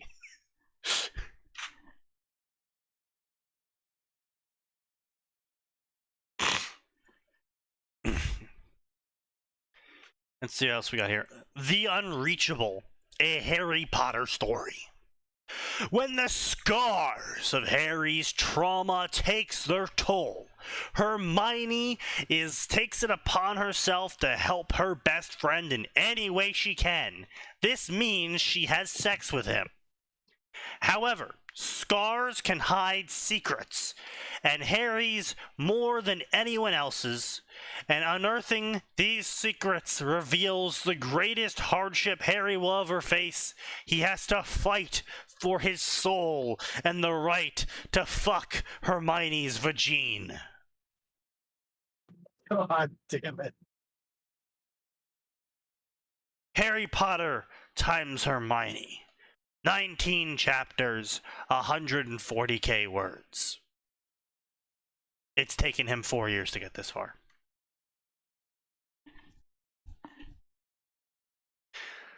They wanted to make an original story, but they weren't confident enough without piggybacking JKR. Yeah, effectively. It's a hurt comfort romance story.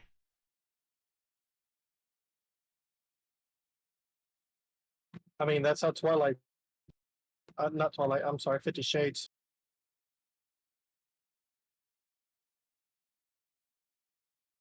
Yes, I know.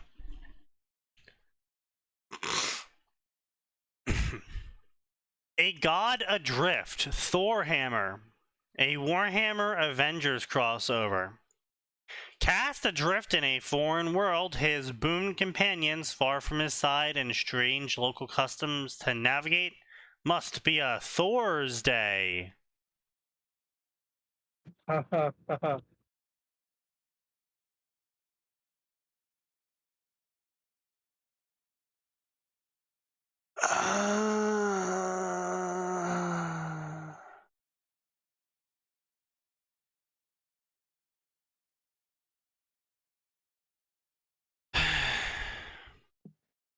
Okay. Jane Foster times Loki. Cringe.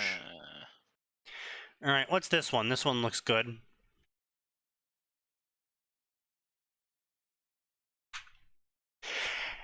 A My Hero Academia story crossing over with Konosuba by someone that everyone here should know well by this point. The one, the only, Full Paragon. Head moderator That's the name. of the creative writing section of Space Battles. Oh no. This is the guy that will occasionally have good stories, but 90% of his story ideas are just absolutely batshit, dog shit, horse shit, bullshit. Served to you as a frozen smoothie.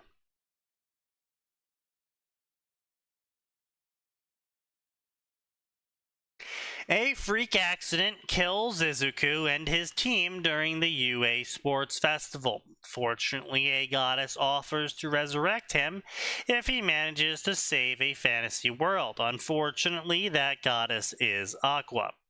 Cosma thought he was going to live a cushy retirement in the Divine Realm, but when an irate bird boy chooses him as his bonus, the only way back to Neatdom is by saving the world again.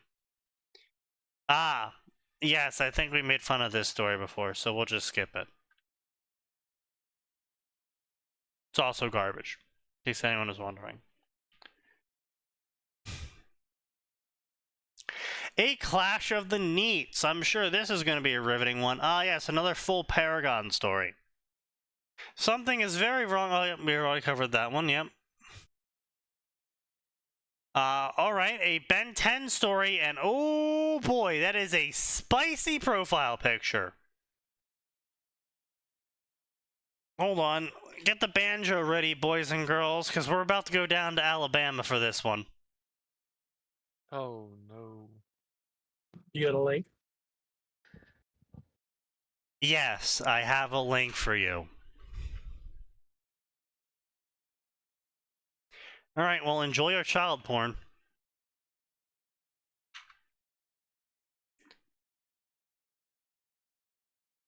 Reminder, they started touching more. Grandpa thought it was because they were getting along. He didn't know that they did it to remind each other that they were alive. Set after Secrets of the Omnitrix, a Ben times Gwen story. Hurt, comfort, and romance.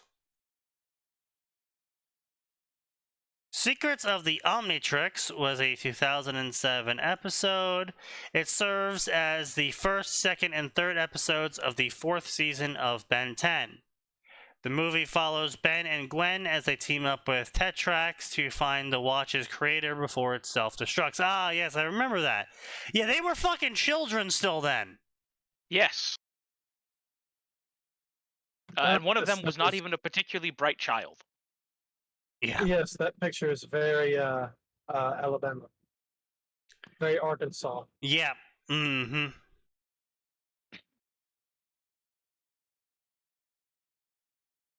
Oh, it's their profile pic. Yeah, it's their profile pic.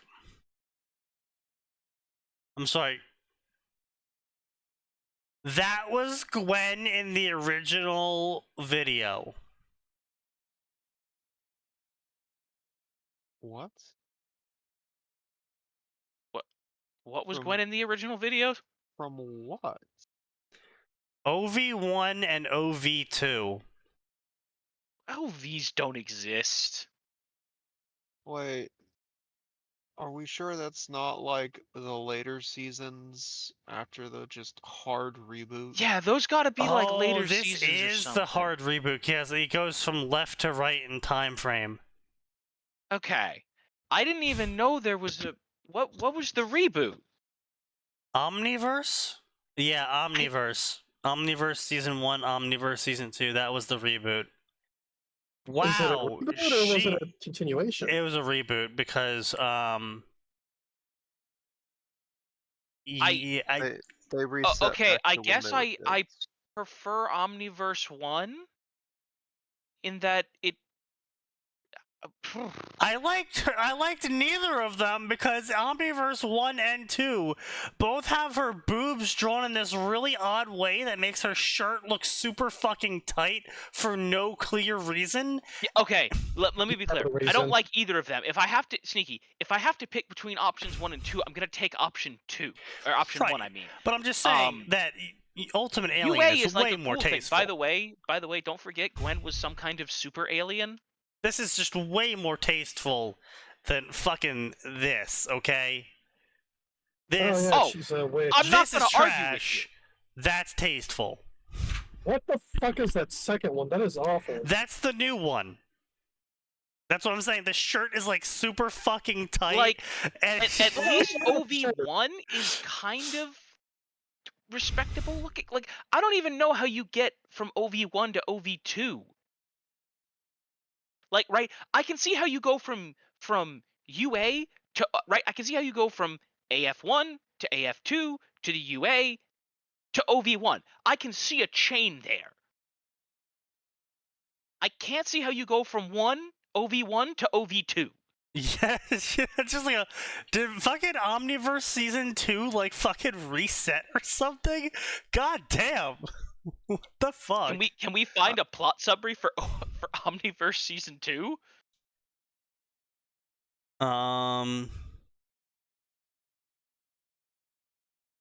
Wait.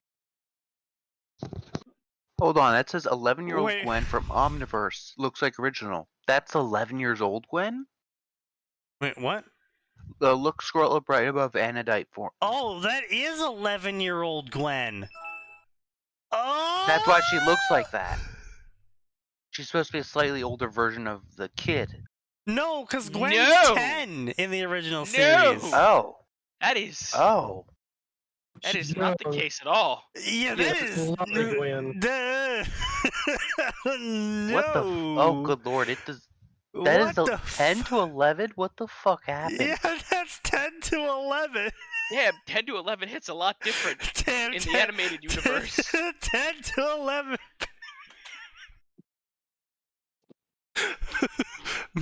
Man, that safe to fuck barrier in Japan be hitting different.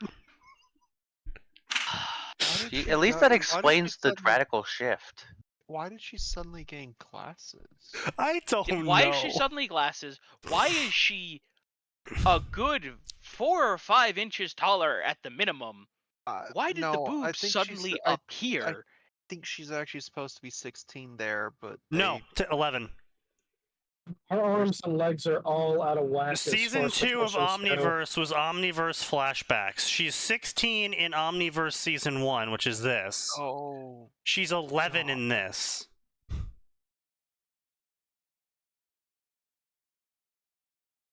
Yeah. That was a hell of a growth spurt then. Yes, it was. Like, not impossible, just improbable. Wait, hang on. Scroll a bit. Did I just Very- see elf in her very in her inappropriate. race or something? Sign, knock it Possibly. off. She's like a star elf or Yeah. something. I knew she was the Anodite thing, but not elf. No, she was cursed to be an elf in one episode. All right. First Ah. of all, sign The that fuck? does in fact break server rules, and that should be in not safe for work because there are visible nipples. Yeah, I will say. Okay, so yeah. But My even bad. leaving that aside, get those stupid fucking obnoxious balloon tits out of here. Well, hold on now. Actually, her species supports this. I'm aware the species supports it. It's not something she's ever chosen to do. That's fair. Yet. Yet. Okay, yet, nor is she ever likely to, in addition to it being an incredibly obnoxious art style that I don't understand why anyone likes. That's fair. I liked it. Anyway, so this is what's really getting me. In the Omniverse remake, her Anodite form, aka Lucky Girl alter ego, the skin is purple, her hair remains the same length, made out of mana now, yeah, we all know this shit. Her glasses become a blue mask, she now wears gloves, and her shirt becomes dark blue. Her Anodite form now wears clothes instead of being, like, a fucking alien. And it's like a full-on henshin transformation. She went from goddamn alien transformation to being a Power Ranger. Woo. Now that's a downgrade, babe.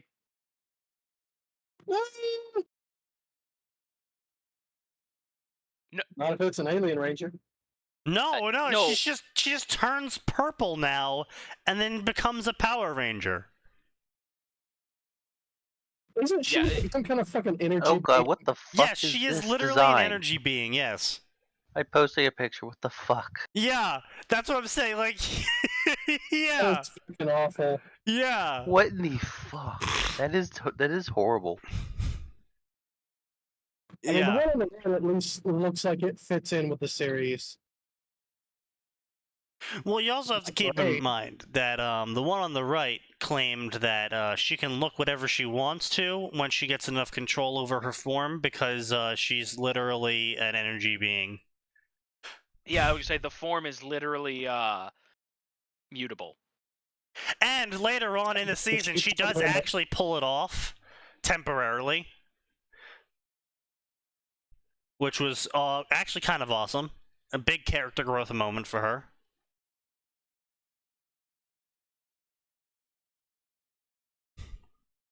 Anyway.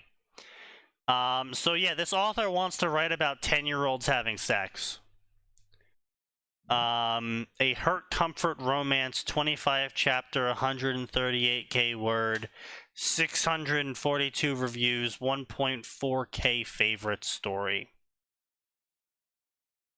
That's a lot of people. That's a lot of people who are reading a story for child sex. Wood chipper. Indeed. Face the wall. Indeed. Metro City Zombie War, a Megamind AU. Story idea inspired by Tumblr. Metro City is overrun by zombies and abandoned by the authorities. The survivors are brought to Megamind's evil lair, the only safe place left. To get them all in, she's willing to suck his dick. What? Okay. Wait, who is this? Is it the reporter? Megamind and the reporter, yeah. I mean, it's implied at the end of it that they start dating anyway, so... Yeah. No, literally, this is a drama romance rated M story featuring Megamind times Roxanne. There's no figurative about the dick sucking. I mean, all you've got to tell him is it would save matricity, and he'll be right on it. Yeah, more or less. The Crackpot, a Harry Potter story. My collection of very silly Harry Potter one-shots, mostly Hermione times Harry. Now with Chapter 5, Do You Know Who? During the first meeting, Hagrid didn't want to speak of the past and only told Harry that he's famous because of you-know-who. But Harry doesn't know who. During his first trip on Hogwarts Express, he tries to find out who. This turns out to be very difficult. Alright, that's fair enough. That could be a fairly humorous one-shot. I mean, listen, as long as the person has watched a little bit of Abbott and Costello, we're good. Yeah, that's... Who's yeah. on first? By the way, I'm sure most of the people here are smart enough to know this, but man, I actually cannot recommend enough going back and watching some Abbott and Costello. Abbott Those and two Costello were is genuinely they hysterical. are pretty good. Also, I can already see how that would also pan out. You know who? Who? Yeah, you know. Who? Yes, who? No, you know. I thought, wait, what? Who are we talking about? Yes, who? You know them. No? Yes? No, you know who. Do you know who? I know who. I'm I just don't. checking to make sure you know who. So who's who? Me? You? You know who? Good times. Good times. Actually, good comedy. You know, back in the day when people were funny. Another one, Charlie Chaplin, reasonably entertaining. I mean, fucking hell, even George Carlin was good. He went down the crazy. He kind of went down the crazy hole. Oh, he definitely did. I'm not saying that all of his work was good. I'm just saying he was funny. Oh no, I'm just saying. Right, there was a point where he went down the right, and I want to be clear. There are plenty of times when I think he has a point, right? Yeah, exactly. Like, yeah, I don't agree with a lot of the things he says. But like his points about the economy and that, right, there's a bunch of rich people like Bill Gates and Jeff Bezos and all the people who are, at that level and in the 1% are engineering the economy to make the rest of us fucking poor. Yes, that's completely correct. There's no ifs, ands, or buts about it. So what did he say that's so disagreeable? It's not that it's a lot of crazy opinions on governance and anyone who doesn't conform to a strictly liberal ideology. Yeah. Right, but like there is stuff he's got a point about. Like he was one of the first people to point out how fucked up Flint is. Like genuinely, he was. Like he was one of the first people to bring attention to the mess that was Flint. Michigan? Yes. Yes. Like George Carlin occupies a very weird space for me because I do enjoy his comedy and he does produce genuinely important, interesting journalistic works. You just have to go in with a big grain of salt sometimes, right? There's some stuff you're going to watch it and be like, all right, his own bias, he wasn't able to get off his own bias for this one. Mm-hmm. I think I like him best as the train conductor in Thomas the Tank Engine. What? What? You didn't know that? He was in Thomas the Tank Engine. I think he's the engineer or the conductor or some shit. What? No. Yes. Yes, he was. I thought there was only one narrator. Okay, I'm going to incognito mode for this. George Carlin, Thomas the Tank Engine. Yeah, you gotta be careful. There's no telling what you'll get with Thomas the Tank Engine searches. Yeah. Yeah, I know. Oh my god, he's on the Thomas the Tank Engine wiki. Told you so. What the shit? Second favorite was when he was in Bill and Ted's Excellent Adventure. That I knew about. Oh, Sneaky. He did the third and fourth series for it. He's in Dogma. Wait, Dragon's Dogma? No, Dogma. Okay. Yeah, I don't care about Dogma. Now, Dragon's Dogma. You didn't know Red Foreman voice acted for a series of the Justice League for miscellaneous characters. I'm sorry. Did you say? I thought you said he voiced Red Foreman, and I was so confused. No, so I switched to a different person there. No, it's no problem. But for a second, I thought Red Foreman had shown up in a Justice League crossover, and I was like, wait. Well, the dude who plays Red Foreman showed up in the Justice League. I'm aware. I'm aware. I was just hoping that Red Foreman was calling Lex Luthor a dumbass. I mean, when he's there, you can tell he's this close to calling somebody a dumbass. Rejected Stones, another full Paragon story of absolute dipshittery. It was Mei Hitsume who had told Izuku that he could be a hero, with her help, of course. Desperate to have someone believe in him, Izuku decides that to realize his dreams, he'll need to make himself into a hero with the help of this odd girl. Together, these people, once rejected for not fitting the mold, will find themselves becoming the foundations of hero society. A Izuku times Mei story, 87 chapters, 355,000 words, 3,000 favorites, 1,600 reviews, a finished story.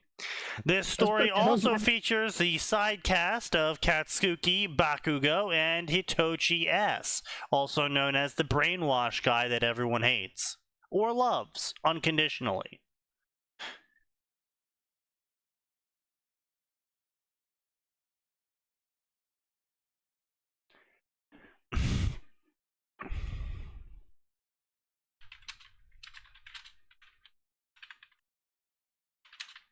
Did everyone die? No, I'm here.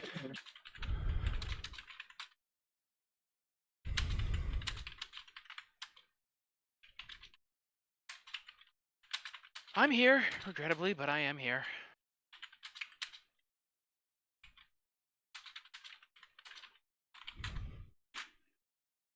That's fair. I'm here for the next 5 minutes. That's also fair. And then I'm gonna go, oh no, oh no, Yeah. oh no. Gura? No. Lumi is playing Warhammer 3. Ah. Oh no, Sneaky. She's playing it with Cleo, Mia, and then some person I don't... Oh, and Whiskey Project. Oh. Why? Co-op. Alright, fair enough. Call sign Owl. Taylor Hebert is much too dangerous to be an ordinary cape, but that won't stop her from flying as high as she can. Alternative trigger, cross-posed from SV. I'm sure this can be garbage. Alright, so let's inflict this upon everyone. Let's go. That sounds incredibly dumb. Yes, let's go. He's dumb.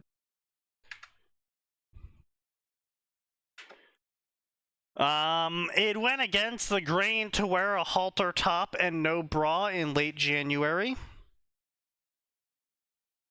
That's a true statement. Yep. You fucking think? It's almost as if there may, in fact, be reasons for that. Okay. Yeah. So what you have to understand is that Wildbow doesn't actually understand American climate. He put Brockton This Bay is as fan being way fiction. warmer in the winter than it was. No. A, this is a fan fiction, and B, No, Even his leaving- point's more that Wildbow thinks that the winter in the Massachusetts Bay Area is a frozen hellscape. No, Wildbow thinks it's nice and warm. Oh, that. Yeah. Yeah. he thinks it's the opposite to a frozen hellscape. The other thing in there is so like there's exactly one woman I've met in my life who didn't like wearing a bra. She still wore them in the winter because she said people need to pay to see the show. Oh, And to be fair, she was a pretty good sport and quite sarcastic. So that was I don't think that was meant seriously. But regardless of that, She right, has an OnlyFans now. probably. It's not something I want to confirm. You sure? Yes, very sure. All right. Let me phrase that. I'm almost certain she has one. It's not information I ever want to acquire if she does. All right. Regardless of that fact, right? There are reasons why they might want to, wear a bra. Indeed. But I quickly learned that my power would destroy any hoodie or coat I was wearing if I used it. So don't wear hoodies and coats. Just wear bras. I want to point out that destroying hoodies and coats is a very, very specific exception. Yeah, it's like, alright, so don't wear those. So your pants, underwear, Bra. t-shirts, that's all fine? Wear a fucking sports bra. Call it a day. Yeah. Again, it's all Or very... fucking hell, just a pasty? Just something? Yeah. Yeah, you know what? Even if you do hate bras, there is something you can do to preserve your modesty. Just okay. Alright, just no bra, I guess. Destroys my coat, that's why I can't wear a bra. I don't know, that sounds a lot like, some really contrived reasoning as to why you don't want to wear bras, but, okay. Well, not everybody's aware of pasties as a thing. Okay, that's a fair statement, but... Sign, did you write this story? Did someone pay you to write this story? No. Yeah, I know they didn't. So then my question is, Sign, why are we running off porn game logic where the superpower destroys only tops and only destroys jackets and bras? Yeah. Because that'd be fun. Not bras. You're right. Hoodies. Yeah, you're right. Jackets and hoodies. Oh Not- yeah, jackets, hoodies, and bras. No bras. Jackets and hoodies. Oh, so her solution to this makes it easy to see the bra is I simply shan't wear one? Yes. No, again, jackets and hoodies. There is nothing in there about t-shirts, bras, sports No. tops. I know, Sneaky, but I can only assume, right? Because they're saying that they're not wearing a bra and jacket, Yes. right? Because their power destroys destroys hoodies and jackets. Yes. And only that. Yes. So their solution to this partial immodest exposure, But not really, because it's a fucking hoodie and jacket, and you typically should be wearing a normal... it's only destroying a hoodie and a jacket, and there's a t-shirt and whatnot underneath it. Yeah. So again, it's Their like solution is to be less modest. Yes. It destroys my outer clothing, so I shall wear no inner clothing to counter it. Ha ha ha ha. I showed them. Coil in the corner. I found the correct timeline. Even though it was a turtleneck halter, it felt too exposed with my back bare, but paradoxically, I also wasn't that bothered. Maybe it's Wait a because minute. I didn't really feel the cold, I couldn't anyway. Hey, Okay, fuck off. she's wearing a back sweater. B, she's wearing a virgin killing. Yes, I was about to say she's wearing the Virgin Killer. Uh-oh, this power is making me immodest. Let me wear the virgin killer. Yeah. Good job. Yeah, okay. It wasn't easy to find a good place, even in a place like Brockton Bay, which was a surprise that you couldn't find a good place in That's so, Author, I have Okay. several questions for you. Fortunately, I didn't need much, and I had in my side a hefty amount of apathy. What are we even talking about anymore? Plus, I really just need to let it go, and don't hold back anymore. Okay, obviously they're doing some kind of shitty Frozen thing. No, I just invented that. They did say let it go, though. Okay, I don't know. It wouldn't surprise me. I wasn't Yeah. aware of Elsa's power specifically destroying Jackets. jackets and hoodies to expose a bra. But you know what? I mean, if it was Elsa actually controlling the power, I could see it. No, Elsa's power destroys pants, don't you know? Oh, of course, yes. Obviously. Otherwise, I sorry, might what do now? something rash, like blow up Winslow. I mean, why wouldn't you blow up Winslow? I mean, I No, haven't heard hang of on. What's that part about Elsa's power? No, don't destroying worry about pants? it. Maybe 3 somebodies in particular, which was why I was at the docks, standing barefoot amongst the gravel and broken glass, not too far from the buildings of the Dock Workers Union. At the very least, it should have been uncomfortable, but that was another thing I had to thank my power for. Ignoring minor inconveniences. Gravel Shit, and will glass this power and... let me ignore phone calls? What the fuck? Maybe Gravel it'll and let you ignore glass IRS and agents. debris. Yes, Maybe? debris. Debris. Debris. Yeah, we know. No. Sign. We know what debris is. The author doesn't. Yeah, the author spelt it debris. Oh god. Which is its own problem. Yeah. Bothered me about as much as the bitter chill did. In other words, not at all. First, I made sure the satchel holding my hoodie. Wait, I thought you just said your powers blow up your hoodie, so you don't wear them anymore. As long as, I think she means she can turn her powers off and then put a hoodie on. but she's using her powers right now to stand in the.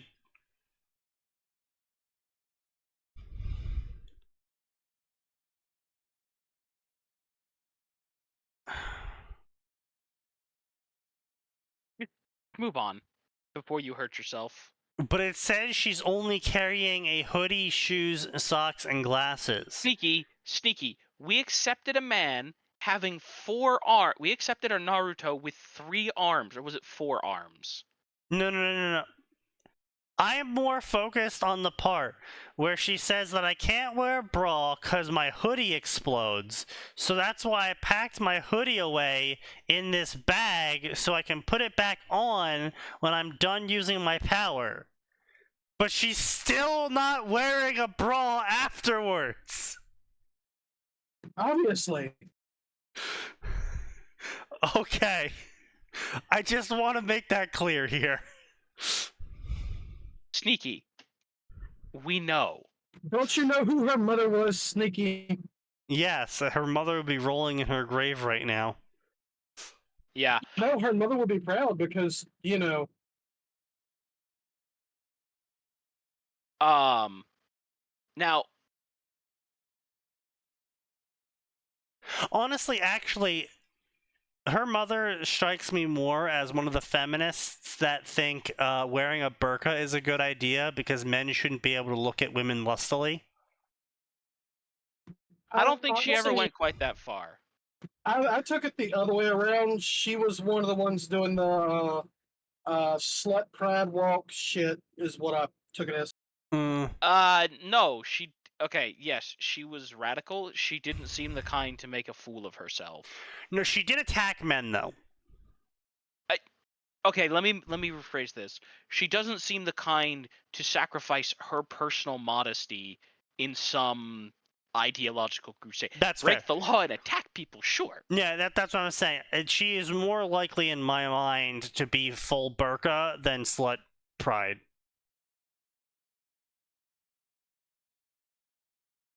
Regardless, anyway, I'm gonna pay Sign to write a story where Taylor gets the power of Titan and has to deal with the discomfort of being a man when she's a superhero. Oh no. Don't worry, Sign. She'll also be able to rearrange the ground by punching it when she's mad. Wait, you mean Final Fantasy 16 Titan? Yes. Yes. Oh, so she's going to die a horrible, horrible death. Why are you going to have her die a horrible, horrible death? I'm not objecting to it, but... Because Titan was a shit? No, Oh. the guy with Titan's power was a shit. Have you got to that part yet? Oh, yeah, no, Hugo Kupka's a terrible man, and Clive was well within his rights to disarm him. No. Have you gotten to the kaiju fight with him yet? What? Yeah, dude, I'm way past that. Okay, because that shit was actually pretty cool. Oh, no, listen. They've gone 16. full anime with this game. Oh, It's yeah, no, great. 16 has some fantastic spectacles. Absolutely. Sign, I have to ask, have you fought Bahamut yet? No, not yet. I stopped playing because I didn't catch up You on gotta shit. tell me when you fight Bahamut, because if you think Titan was a spectacle, Oh no. Yeah, I have Bahamut not played. is- I'm like way behind, but I know that fight. It is amazing. Bahamut? Oh. Okay, no, listen. Titan was half anime. Bahamut is full anime. No, No, good. no, but Bahamut still doesn't like reach the peak of boss fights. We've Anyway. still I'm got aware. more There's some boss steps fights to I go. still have to get to.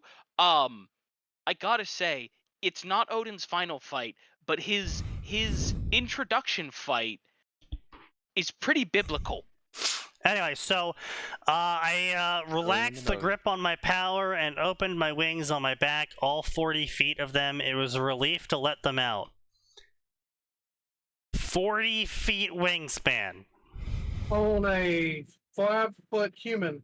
5 foot. She's like 5'6". Okay. You well, know, if you want to, I can't believe I'm gonna talk about this. I'm. Oh shit! I gotta remember the name of it. Max, did you ever read the Christian dragon books? The books about the kids who were like half dragons, and the dragons were Christian, all within Christian mythology. No. That is ringing zero No, bells. I've never heard of that either. Hold on. Dragons in Our Midst. That was it. No, That's one. I did read that really uncomfortable story that upon remembering, I kind of look back on it and go, about the little girl who gets groomed by that dragon, and she's like Chinese or some shit, and she goes off and gets kidnapped by the dragon, and then deeply bonds with the dragon, and then some really weird shit happens. And Oh yeah, it was a Chinese dragon. I too read that book. yeah, it was like I called know like exactly the book you're talking Dragon about. Rider, She Dragon Tamer. Yeah, and she becomes like the Empress or something. Yeah, and she also gets like fucking like dragon scales on her skin and shit, and it's like Yeah, no. mm, I remember that book. I do in fact know that book. I Yeah. hadn't thought about that book in many years. yeah, And same. I don't even remember where I got it. I just Yeah. remember that I had it. Yeah, just read it. Just flashbanged him. Yeah, it was one of those things where I It kind of really, like go no, it's not really so looking much a back on flashbang it. as it is unlocking a memory. Core But memory regardless, unlocked. Dragons in Our Midst was a surprisingly good series. Let me phrase that. The first part of it, the first like 3 books are pretty good. Then there's like 3 books after that that are kind of weird. And then there's a second series after that that gets like super weird and super biblical. And you have a reincarnation of, I think it's Ezekiel, who's in hell, where King Nimrod is trying to make another set of Nephilim, and Ezekiel rescues a young Nephilim girl. It's a whole thing, man. It's a weird book series, and Nimrod has somehow survived and is trying to rebuild the Tower of Babel to restore one language to man and kickstart the apocalypse. But the first 6 books are like really normal. And anyway, there's a girl named Bonnie, and she got dragon wings as her half dragon trait. And you want to know how big they are? 60 They're feet. a couple feet across, and she hides Okay. them in a backpack All at right. school. Literally, that's what they did. Literally, that's what she's the backpack freak because she wears a backpack all the time because her mom cut a hole in the backpack for the dragon wings. And obviously she knows that, you know, if I want to go to school, I can never take this fucking backpack off. Has anyone ever read Children of the Lamp? Children of the Lamp. Are we talking about the underground city with the burned out light bulb story? That's the only thing that comes to mind when you say those words. I don't know about that. No, wait, that's City of Ember. Never mind. Which was actually a pretty interesting series and an interesting take on post-apocalyptia. Genie kids. Nope.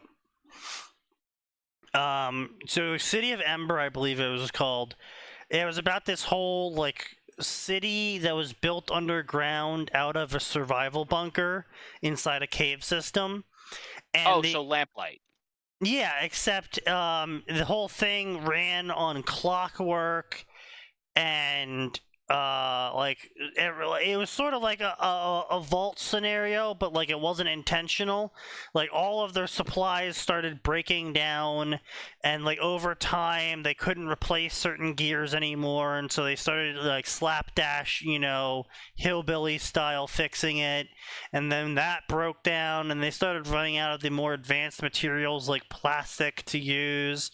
and then like it's just like over the span of many generations, this like underground bunker turned city was like running out of resources effectively, and like the last sun lamp goes out or something, and so like the kids get selected for the quest to go find a replacement part at the mythical location Warehouse 12.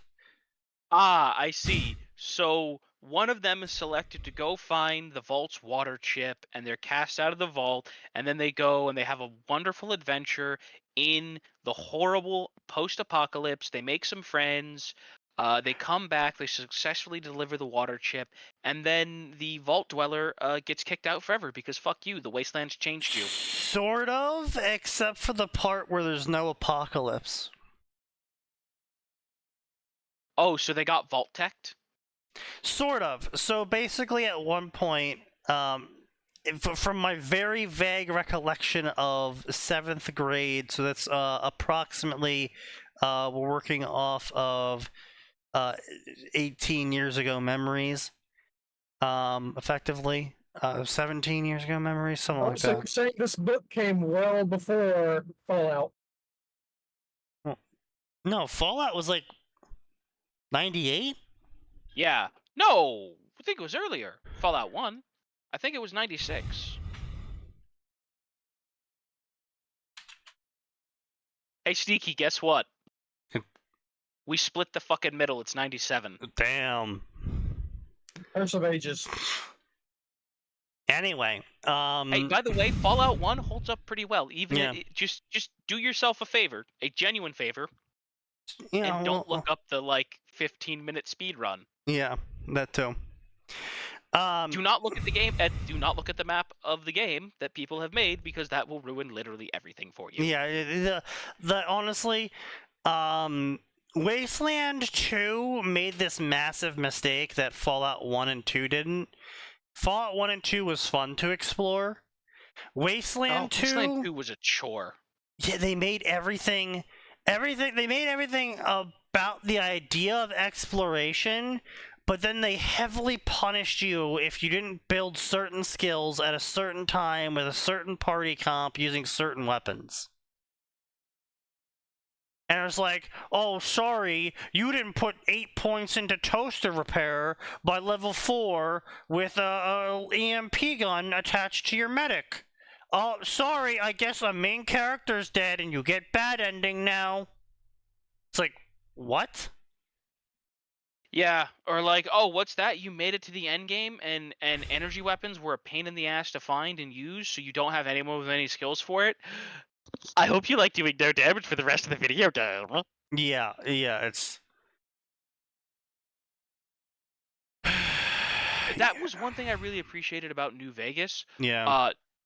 New Vegas made energy weapons actually rare again. Now, to be fair, there's a very good reason that they're incredibly common in the end game of Fallout 3. You're fighting the Enclave. Yes. There should be power weapons out the there should be power energy weapons out the wazoo. So that's fine. Yeah, so but it does take away kind of some of the special. It was a long time ago. So yeah, City of Ember.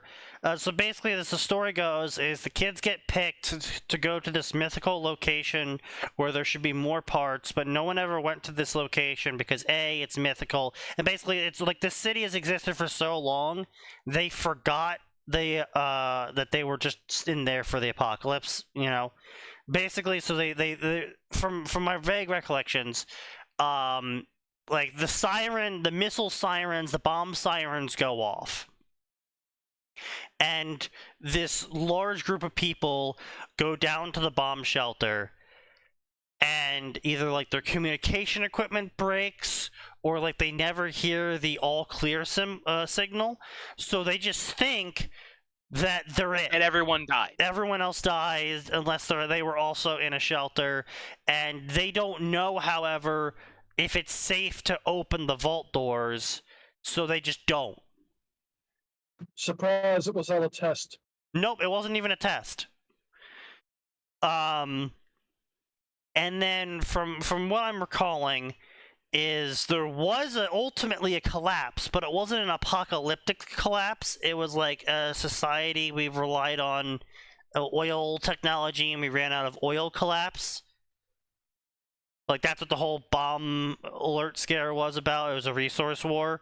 But then, you know, when society collapsed, it wasn't like, oh, we're all fucking Mad Max now. It was like, oh, well, I guess we just have to use something other than oil now. And, you know, transportation's greatly limited. And, you know, the size of cities is greatly limited. And how much food can be harvested is limited. And so population is a lot smaller, and et cetera, et cetera. It was just, oh, all right, shrug, move on. Sort of apocalypse, where, like, it wasn't a hellscape. It was just medieval times again. But, like, you know, the kids finally, like, make it out, and they get to the surface, and they realize that actually everything is pretty much fine. And that they don't need to bring back a light. They can just bring everyone to the surface. Guys, we just went up there. It's fine. We didn't die. We didn't get a horrible mutation. And then I believe there was a sequel book where, like, they had to convince everyone to go back to the surface, and they'd finally do. But when they get to the surface, they realize that actually shit isn't as good as the children thought it was, because they were fucking kids and they didn't really understand what was going on. And actually there's a massive food crisis currently going on, and so there's a bunch of food crisis. Oh, food crisis, okay. And so, like, there's a giant wave of refugees traveling places now. This is, like, very vague. Yeah. City of Ember. Let's see how right I was. Human locust plague? No locust plagues, just No, human locust plague, where you get a bunch of humans going everywhere, eating everything, and then moving on. Yeah, more or less, sort of like that. Based on the 2003 novel. Yeah, that's right. That's when it was. 2003. Yeah. That's When an unspecified global catastrophe looms, an underground city known as Ember is constructed to shelter a large group of survivors. In addition, a small metal box intended for a future generation of Emberites is timed to open after 200 years. This box is entrusted to the mayor of City of Ember, and each mayor passed it on. When the 7th mayor dies suddenly and succession is broken, everyone forgets the point of the box. Ooh. That's what it was. I assume the box was 200 years have passed to go outside. The box opens by itself at the allotted time, but it goes unnoticed due to no one looking for it. Several decades later, Ember's generator begins to fail as food, medicine, and other necessities are in dangerously short supply. A rite of passage event for all graduating students of the Ember School, Mayor Cole stands before the students as their adult occupations are assigned via lottery. Dune Harrow, the son of an inventor and repairman, is assigned messenger, while his classmate Lena Mayfleet gets pipeworks. Shortly afterwards, the two secretly exchange assignments, and Dune is apprenticed to the elderly technician Sewell. At home, Lena, a descendant of the 7th mayor, opens the box and enlists Dune's help in deciphering the contents. Eventually, they learn that it contains a set of instructions and directions on how to exit the city via the pipeworks to go back to the surface. Later, after evading a gigantic mole, they discover that Mayor Cole has been hoarding canned food in a secret vault for his own benefit while everyone goes hungry. Shocking, right? Communist system. It was failing. Even when it was actually genuinely communist and there was no outside factors, the person in position of power was still corrupt and was still abusing everyone underneath them, even though they're all equal. Now, Sneaky, communism has never been tried. Even here, that's not real communism. Of course. When Lisa attempts to report this, the mayor captures her and tries to steal the box, but she escapes during a blackout from the generator. Now fugitives from the mayor, Lena and Dune, accompanied by Lena's little sister Poppy, use the instructions and assistance from Sewell to flee the city via a river, where the repercussions of their actions trigger a panic. The mayor locks himself in the vault to be eaten by the giant mole that had made its home there. Neat. Dune, Lena, and Poppy eventually reach the surface, where for the first time in their lives they witness a sunrise. They also locate Ember as a hole in the ground, too far for them to call to anyone. So before they explore, they drop a letter with information on how to get out, tied to a rock, into the city, where it's later somehow found and read, where the entire city decides to just follow the letter and go to the surface. Yep. You know what that reminds me of? That reminds me of that movie with the dance where when they turned 30 they died, and then they go outside and they find, oh wait, the world's Logan's Run. Yes, Logan's Run. Yeah, wasn't that represented in Fallout 3, where all the adults were shipped off to Big Town? Sort of. There's also a reference to it in. There's also a perk that's a reference to it called Logan's Loophole, which it states that you're going to be young and sexy forever, and you get a whole bunch of bonuses as long as you aren't level 30. But the second you hit level 30, you're essentially put back to level 1, but you're still level 30. Oh yeah, I remember that. Yeah, And that's in reference to the fact that in the because I've actually watched Logan's Run. yeah, you got level 30 stats effectively. You got a boost that would equal being level 30 until you became level 30. Right. No, it wasn't quite level 30, but it was also like health regen and some stat boosts and immunity to chemical addictions, and that was all in reference to the fact that Right. Logan's Run, the actual city that they were in, was designed to help solve the resource crisis by making it so that people could do whatever the hell they wanted, and robots took care of everything, and it was a very freewheeling society. Fuck whoever you want as long as they say yes, etc., etc. Do whatever drugs you want as long as you're not snorting meth and hurting people. Do whatever. But when you turn 30, you have to agree to die, and they all had a watch that it was given to them at birth, and it would just essentially go right. It would go from green to yellow to red, and when it turned like black with like a red line through it, you had to report for processing, which is when you would get yourself processed. Right. But yeah, so it's a whole thing. It's an okay movie.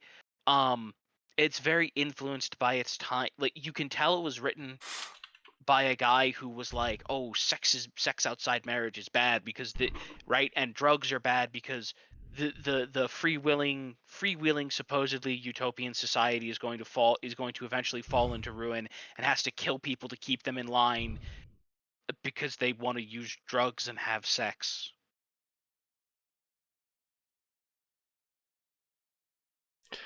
That kind of stuff. Oh, that's what it was. Logan's Loophole is a trait in Fallout New Vegas, the It's a old world trait. blues. Chems will last twice as long, removes the possibility of becoming addicted, level cap is reduced to 30. So that's No, it wasn't. yeah. The level cap was reduced. Yeah, level cap locks at 30.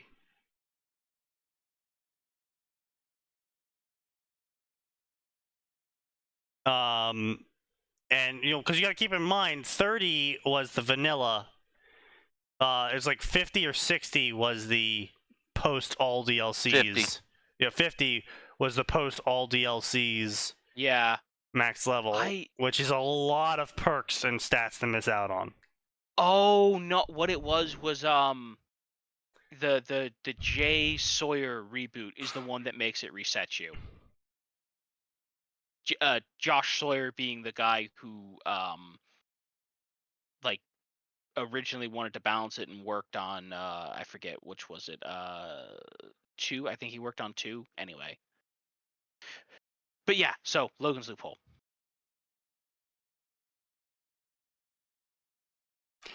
Interesting. By the way, I do wanna say, just because I got on kind of an old sci-fi kick. I was going back and looking at some of the classics I hadn't seen. I want to say, you know what?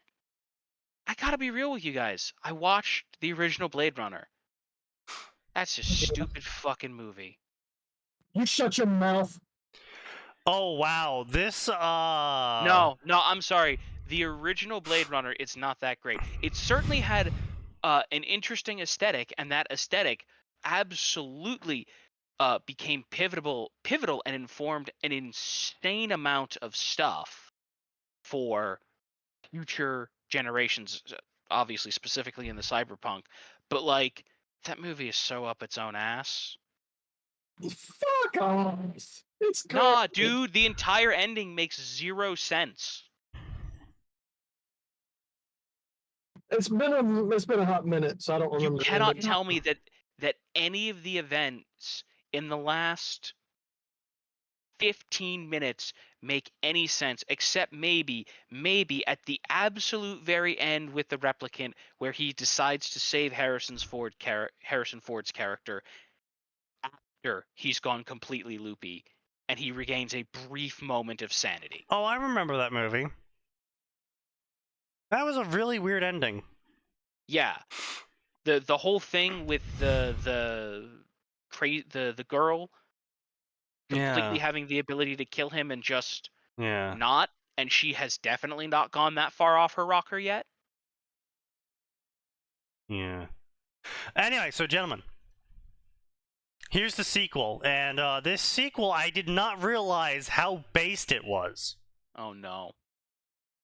The story resumes after the evacuation of Ember, where they return to the surface after 200 years. 400 plus refugees from the city. They can never go back, and they have no idea how to survive on the surface. After following the road for 3 days, they arrive in the village of Sparks, exhausted and hungry. The leaders of the village, Mary, Ben, and Wilmer, reluctantly agree to take in the refugees for 6 months, theoretically long enough to teach them how to survive. They allow them to stay in the abandoned and decrepit Pioneer Hotel. Tick Hassler, a former hauler of cards and Ember, organizes a series of projects to improve their quality of life and chances for the future, but tend to be more grandiose than practical. Concern rises about whether there's adequate food to feed everyone in the local area. If food stocks were insufficient for winter, it would be disastrous. The Emberites have little knowledge of the surface, having been deliberately deprived of some knowledge at the founding of the city, so they would not try to leave. Their ignorance annoys the people of Sparks. Torin, an unhappy boy from Sparks, destroys a large amount of tomatoes in a rage, and then accuses an Emberite of doing this to further build hatred between them. Vandalism spreads against the people of Ember as it heightens anger on both sides. The resulting reduction in the quantity and quality of food provided the Emberites only makes them angrier. Sparks leaders vote 2-1 to stop having Emberites in their homes for meals, as was the policy before, instead having them pick up their food to eat it elsewhere separately. Then Ember's people learn that they will be ejected from the village in the middle of the winter, which they had not understood when they originally agreed to the 6-month stay. Meanwhile, Lena leaves with a roamer who travels to old cities to find treasure, hoping to find the city she has been dreaming of and drawing. There she finds not a beautiful city, but a crumbling ruin. San Francisco, specifically. Well, I mean, it was a ruin before the disaster, so... It wasn't a crumbling ruin. Oh, you're right. It's just a ruin. She returns to Sparks after more than a month, disappointed, but surprised at the deteriorating political situation. After the people from Ember are deliberately inflicted with itchy rashes by an unknown person, and at a time of extreme heat, angry Emberites start to gather in the town square. Tick Hassler urges them to attack the markets to seize the food and run, which some of them do. That evening, the village leader meets and votes the same, 2-1, in order to order all former citizens of Ember to leave immediately. When the people of Ember decide what to do, Tick organizes a group of people to fight back and take over Sparks, to make them leave by force or deprive them of adequate food. In the morning, this group enters the square, followed by the rest of Ember. Ben, who voted to order them to leave, brings the terrible weapon, which was a machine gun, From the town hall basement, Ben threatens to fire on them, but Tick and his men charge at the weapon, not knowing what it is. When Ben tries to shoot them, Mary forces him to fire over the crowd by kicking the front upward. As Ben tries to lower it and shoot at the crowd, the age and poor storage of the cannon and its ammunition cause it to explode. The explosion starts a fire, which burns down the whole town. The Emberites watch passively as the people of Sparks try to extinguish the fire. Some hope for the fire to spread, but most are simply too afraid to do anything about it. At this point, Lena decides to help the people of Sparks to fight the fire. As this happens, Dune seems torn, trapped in a burning tree. These acts cause the people of Ember to eventually join in against the firefighting efforts. This turns around this spiral of resentment, which has everyone thinking more clearly. It is discovered that Tick Hassler perpetrated the vandalism against Emberites to gain support. That's right, false flag operations to gain support, boys. Where have we heard that before? Oh no. Yeah. And the child that originally destroyed the tomatoes reveals himself and admits his guilt. The two groups decide to cooperate with Mary, declaring that we are all now the people of Sparks. At the end of the book, Dune manages to construct a simple electrical circuit based on a science book found amongst the books in the village's storehouse. So, like I said... That's an event. But yeah, no, honestly, it was a very interesting series to read as a child. City of Ember was, at least. The People of Sparks was a little bit harder to...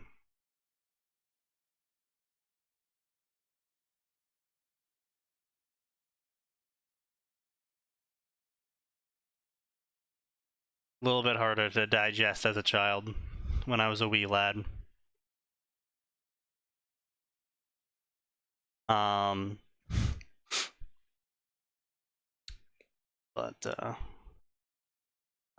Yeah.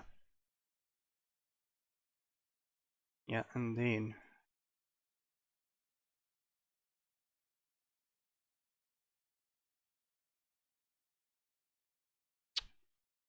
Not much else to say. Yeah, so back to this fucking garbage ass worm story. Damn. 40 feet of wingspan. Instinct made me shift them to pin them in the wind.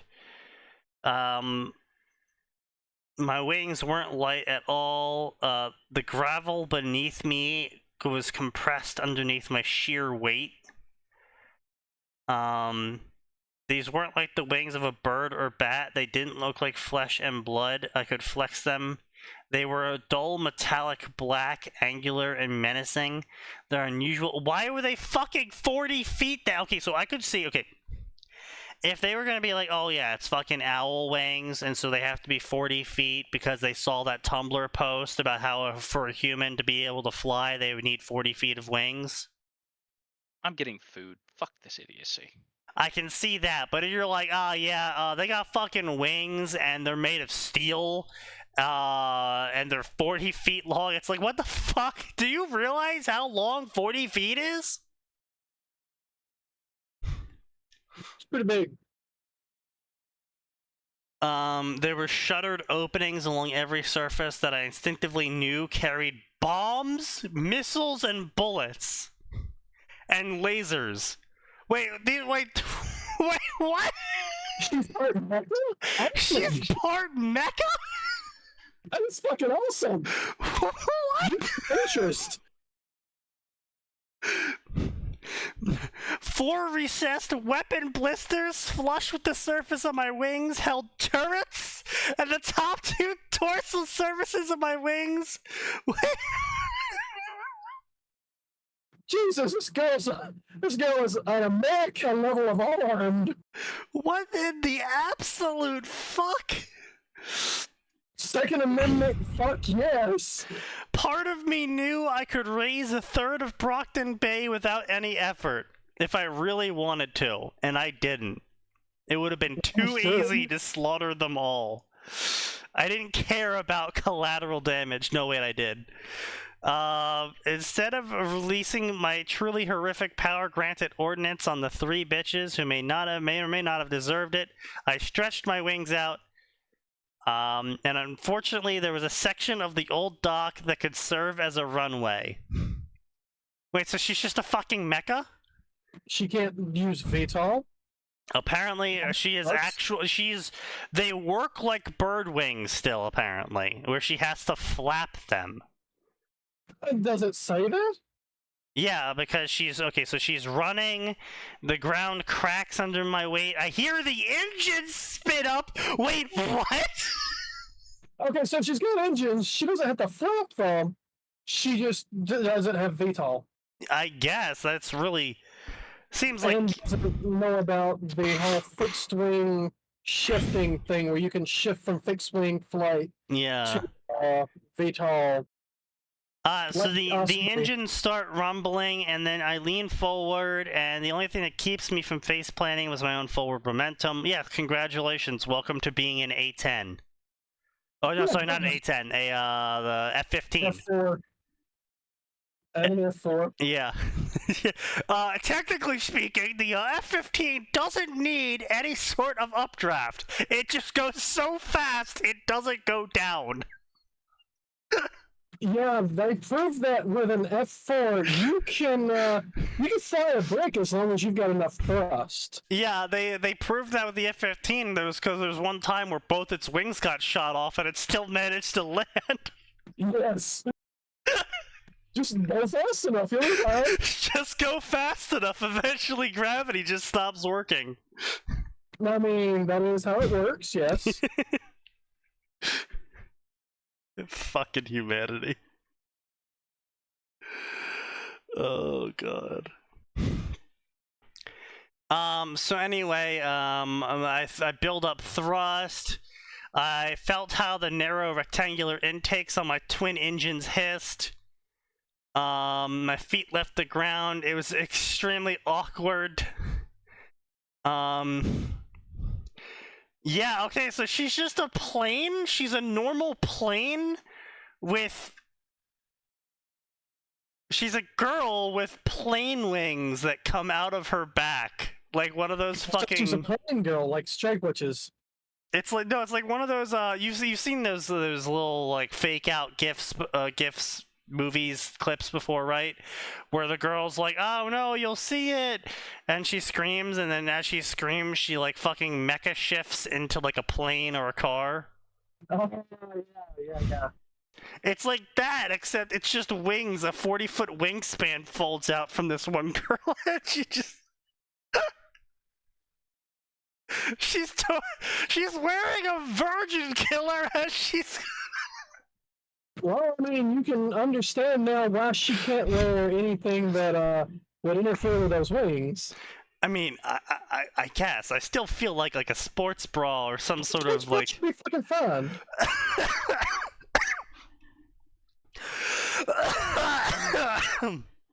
I just don't understand why she can't wear a bra. Oh. Arthur doesn't like brassieres. Apparently. Arthur is a woman. Maybe. So anyway, she breaks the sound... she's a little shy of breaking the sound barrier at a mere 750 miles an hour. And she leaves Brockton Bay behind. And no one investigates this! At all. Just a fucking absolute 40-foot long wingspan plane takes off out of Brockton Bay's dockyard, and no one investigates. Well, okay, it describes the wings as very angular, and given her size, she probably has a reduced visibility radar profile, if not full stealth. Oh, sure, reduced visibility radar profile, but that doesn't mean that you aren't a fucking jet engine taking off. Yeah, you would absolutely hear the jet engine. Also, the moment you break the sound barrier, if you're low enough, you're going to set off car alarms, you're going to shatter windows. Shit's going to be fun. So anyway, my powers made my vision more than perfect, so good that even at my cruising height, I could make out highways. Yeah, probably, yeah, because targeting software, yeah. So she's... No, they have cameras. Targeting hardware, my bad. Software too these days, though. Well, yeah, they do have software too.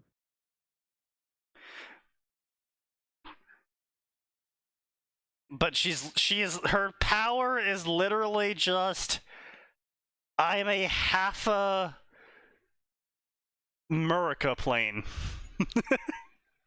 I think that's an F-117. Maybe. Don't quote me on that because of the rectangular air intakes and the black angular description. Yeah, but it's got a 40-foot wingspan with more missiles, bombs, and gun turrets that she knows what to do with. Yeah, all the ordnance kind of throws me on that because the F-117 only has one bomb bay and I think maybe a machine gun. It also doesn't have turrets. No. Yeah, no, so no gun has turret. point No gun being has is that I don't know what she's supposed to be. All I know is that she's a fucking apparent half mecha.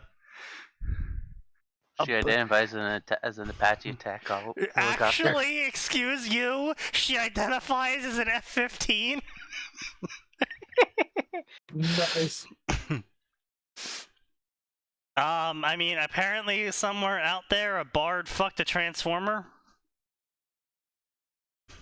Okay.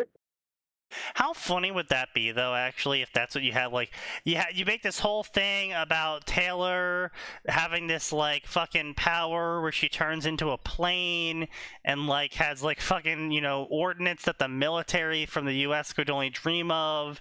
And then she comes home because she was late one day and, you know, it's just her dad there.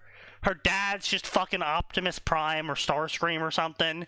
And then eventually, like, halfway into her being scolded, like, an hour in, her mom comes home fucking drunk with someone, you know, wrapped around her already. Because she's a bard. Oh, no.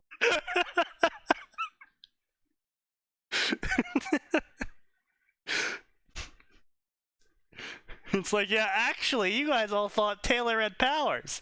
Nope, she's just half Transformer. How? Bard magic. Don't worry about it.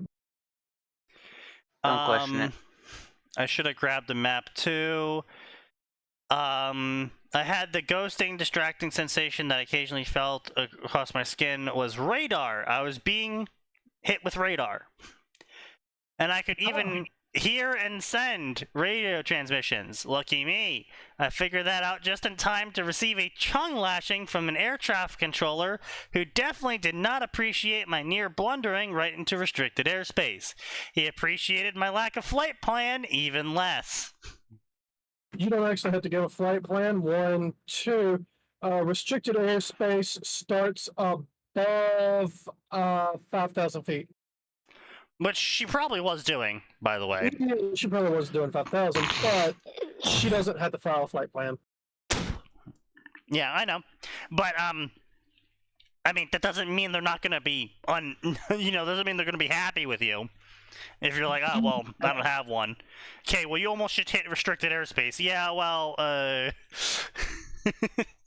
doesn't mean they will be like, oh, yeah, that's okay, buddy. That's okay, buddy. Yeah, well, what you gonna fucking do about it?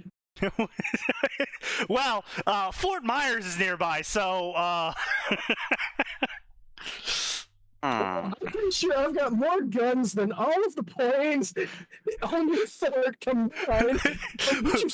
Would you intercept me? I'd intercept me. Intercept me. Goddamn F-22.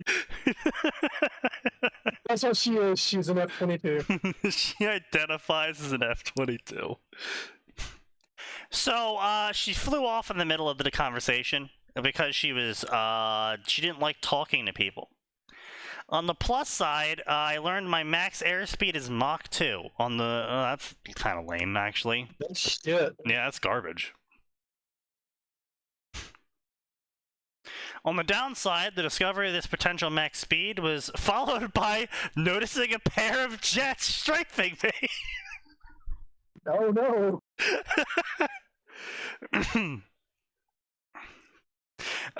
And they began transmitting the moment they were within a half mile.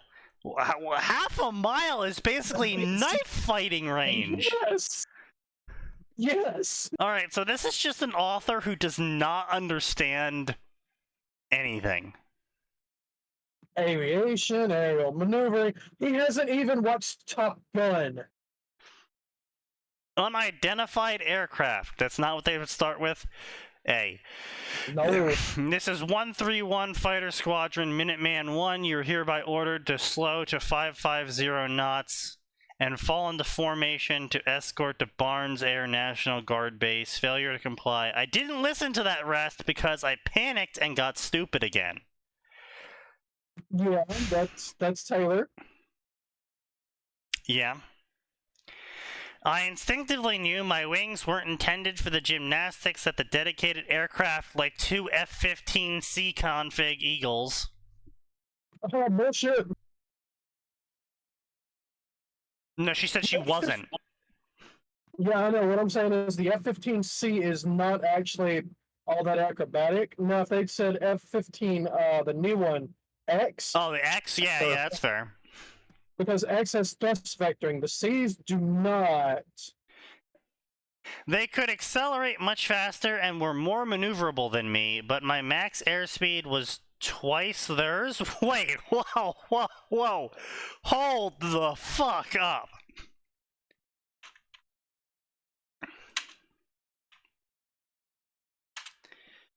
Eagle C max airspeed. No way. 1918, which is well, this is for the F-15 Eagle.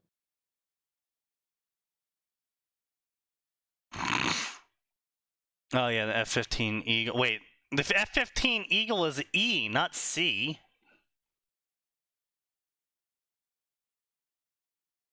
Yeah, but C. I know, I'm just saying this author's more wrong.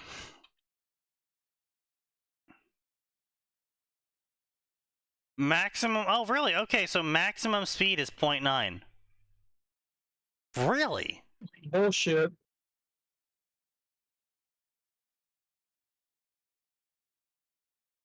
What you have to understand about that is that the Air Force and the military lie. So they'll tell you, Oh, yeah, here we go. Yeah, Performance. the max speed is totally how fast it'll go. At high altitude, max speed is 2.5 plus. Obviously, Mach 1.2 at low altitude because that's around the time you start punching through the sound barrier and creating a whole lot of mass for your CO to write you up for. So this is the Eagle will do Mach 2.5. That was what I just said that. Yeah, sorry, my bad. I didn't hear it. Yeah, high altitude Mach 2.5 plus. So they're faster than you by a significant amount. Your max speed was Mach 2. Their max speed is Mach more than you. Mach fuck. Mach get fucked. Well, at least it's not something like, the F-22. Yeah. But still, point being is that, like, the author's like, oh yeah, I'm twice as fast even though my speed's less than theirs. And so maybe they hadn't tried to target lock me yet, so maybe they weren't angry, so I cut my throttle, trigger my air brakes, and brake left, hard and fast enough that pain lances through me. Okay. And I jet towards the ocean. Pursuers pursue me. They chase me. They weren't considering playing nicely. I banked erratically, keeping either of them from getting a clear lock. Honey, you're 40 feet long. They're hitting you with radar. You feel them hitting you with radar. If you can feel them hitting you with radar, they're seeing the radar. The F-15 is 43 feet wide, so she's as wide as they are. Right, but she's as wide as they are in pure wingspan. Yes, in pure wingspan. But she's a human, so yeah, okay. Tiny profile by comparison. Wait, they're really 40 feet across? Goddamn. Which, okay, if you think about it and you actually do the math, thrust to weight ratio means that with engines that big and the lack of mass her body would have, she should be able to hit about Mach 3 if her engines are as big as an F-15's. No, the F-15 is like, 50% Well, you have engine. to keep in mind all the ordnance she apparently has on her. That apparently also weighs enough to crush gravel by walking.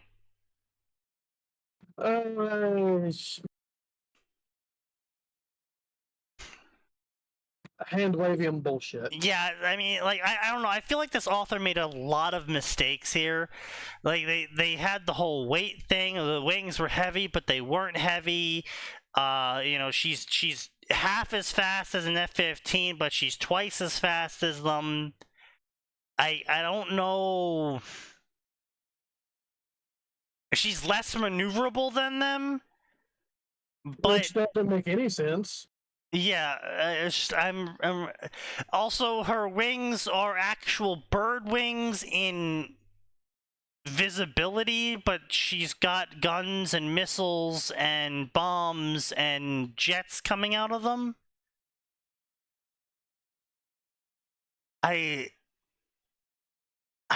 There's just a lot of really confusing things going on here.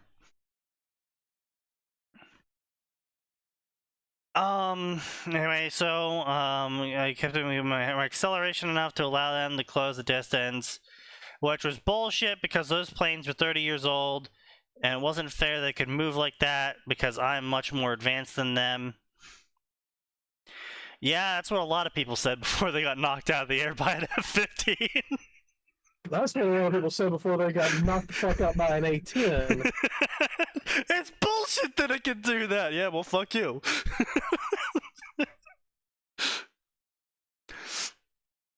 Options began flying through me. I felt the hatches on my weapon bays and turret blisters itching open. I fought that down as surprisingly hard as it was, because I wasn't about to dogfight the Air Force or Navy and get myself in trouble. Well, you're already in trouble. That's a you problem. So instead, I filled my surroundings with as much noise as I could because I knew how to do that. I opened my rear hatches and spit chaff out. Okay, so she threw on the ECM and chaff. Yeah. Did she pop flares too? Not yet. Okay, there's another thing. You don't pop chaff except, when a missile is right on your ass. The goal of chaff is to confuse the missile's radar so it hits the chaff instead of you. Yeah, it's supposed to make the missile think got a hit or whatever, right? Yep. Yeah. So popping it now is completely wasteful. Yeah, I think I fooled them for all of 20 seconds before I found them. The pilot's eyes went wide when they got a good look at me. Unidentified parahuman, how old are you? My engines actually sputtered, or maybe that was me. I tried to break away again. As it turns out, despite being a superior aircraft, doesn't make one a match for an aircraft designed by a team of McDonnell Douglas's finest.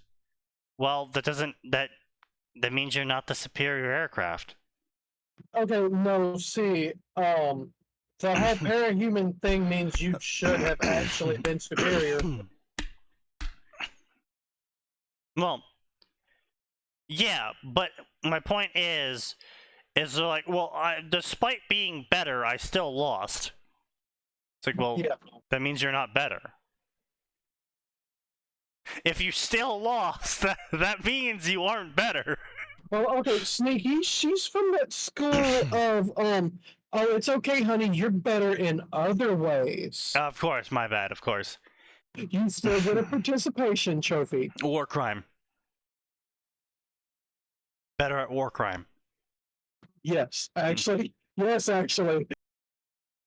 That plane might have been welded to me, given how embarrassingly easy its pilot stayed on me. I pushed myself until I ached, weaving and juking, trying to break away. And the plane was 40 feet away from me. Dude, that's like dick touching range. No, they will get a lot closer, like inches away. Oh, I'm aware the F-15 can do that, and I'm aware our pilots are insane enough to successfully pull it off. No, they do it to style on enemy pilots. I'm aware. My point is... You should go home now, one. That is a good one. You should go home now. They went home.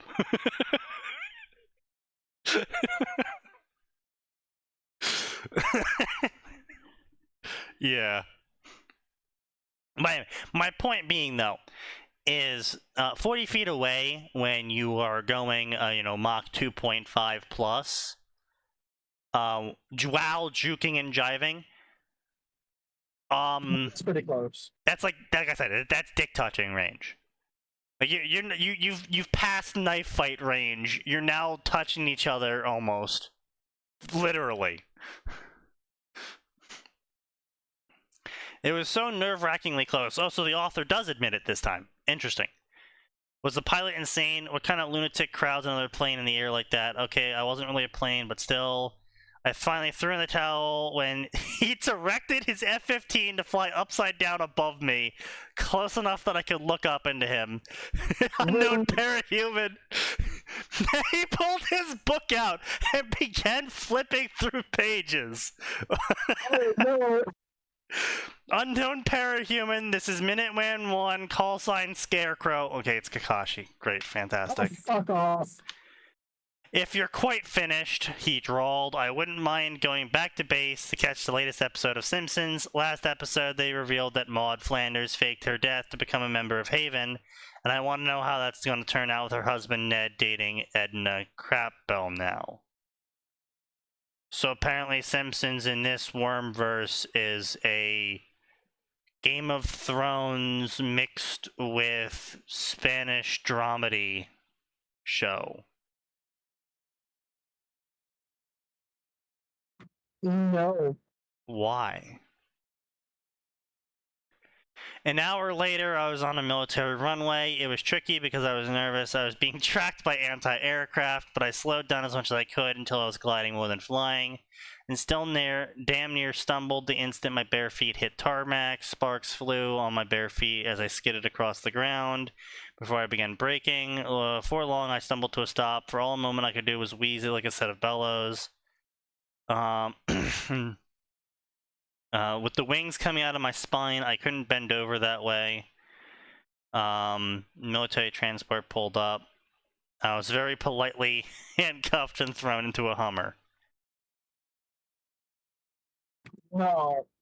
In attempt to starve off the barrage of questions concerning military aircraft, I may study them as a result of my time in the Air Force, but I never wanted to fly. I just find the planes cool. So you got all that shit wrong despite being in the Air Force. America's finest, ladies and gentlemen. No. Chair Force, oorah. Well, there's a reason the Air Force gets shit talked a lot. I'm gonna ping Moth specifically now for this one. Oh no.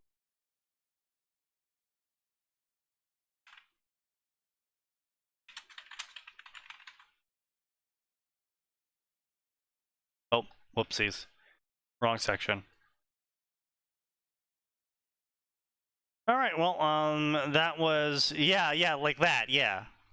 I just saw the picture you posted, yeah. The picture for Psychono, yeah. Yeah, it should have been like that. Sure.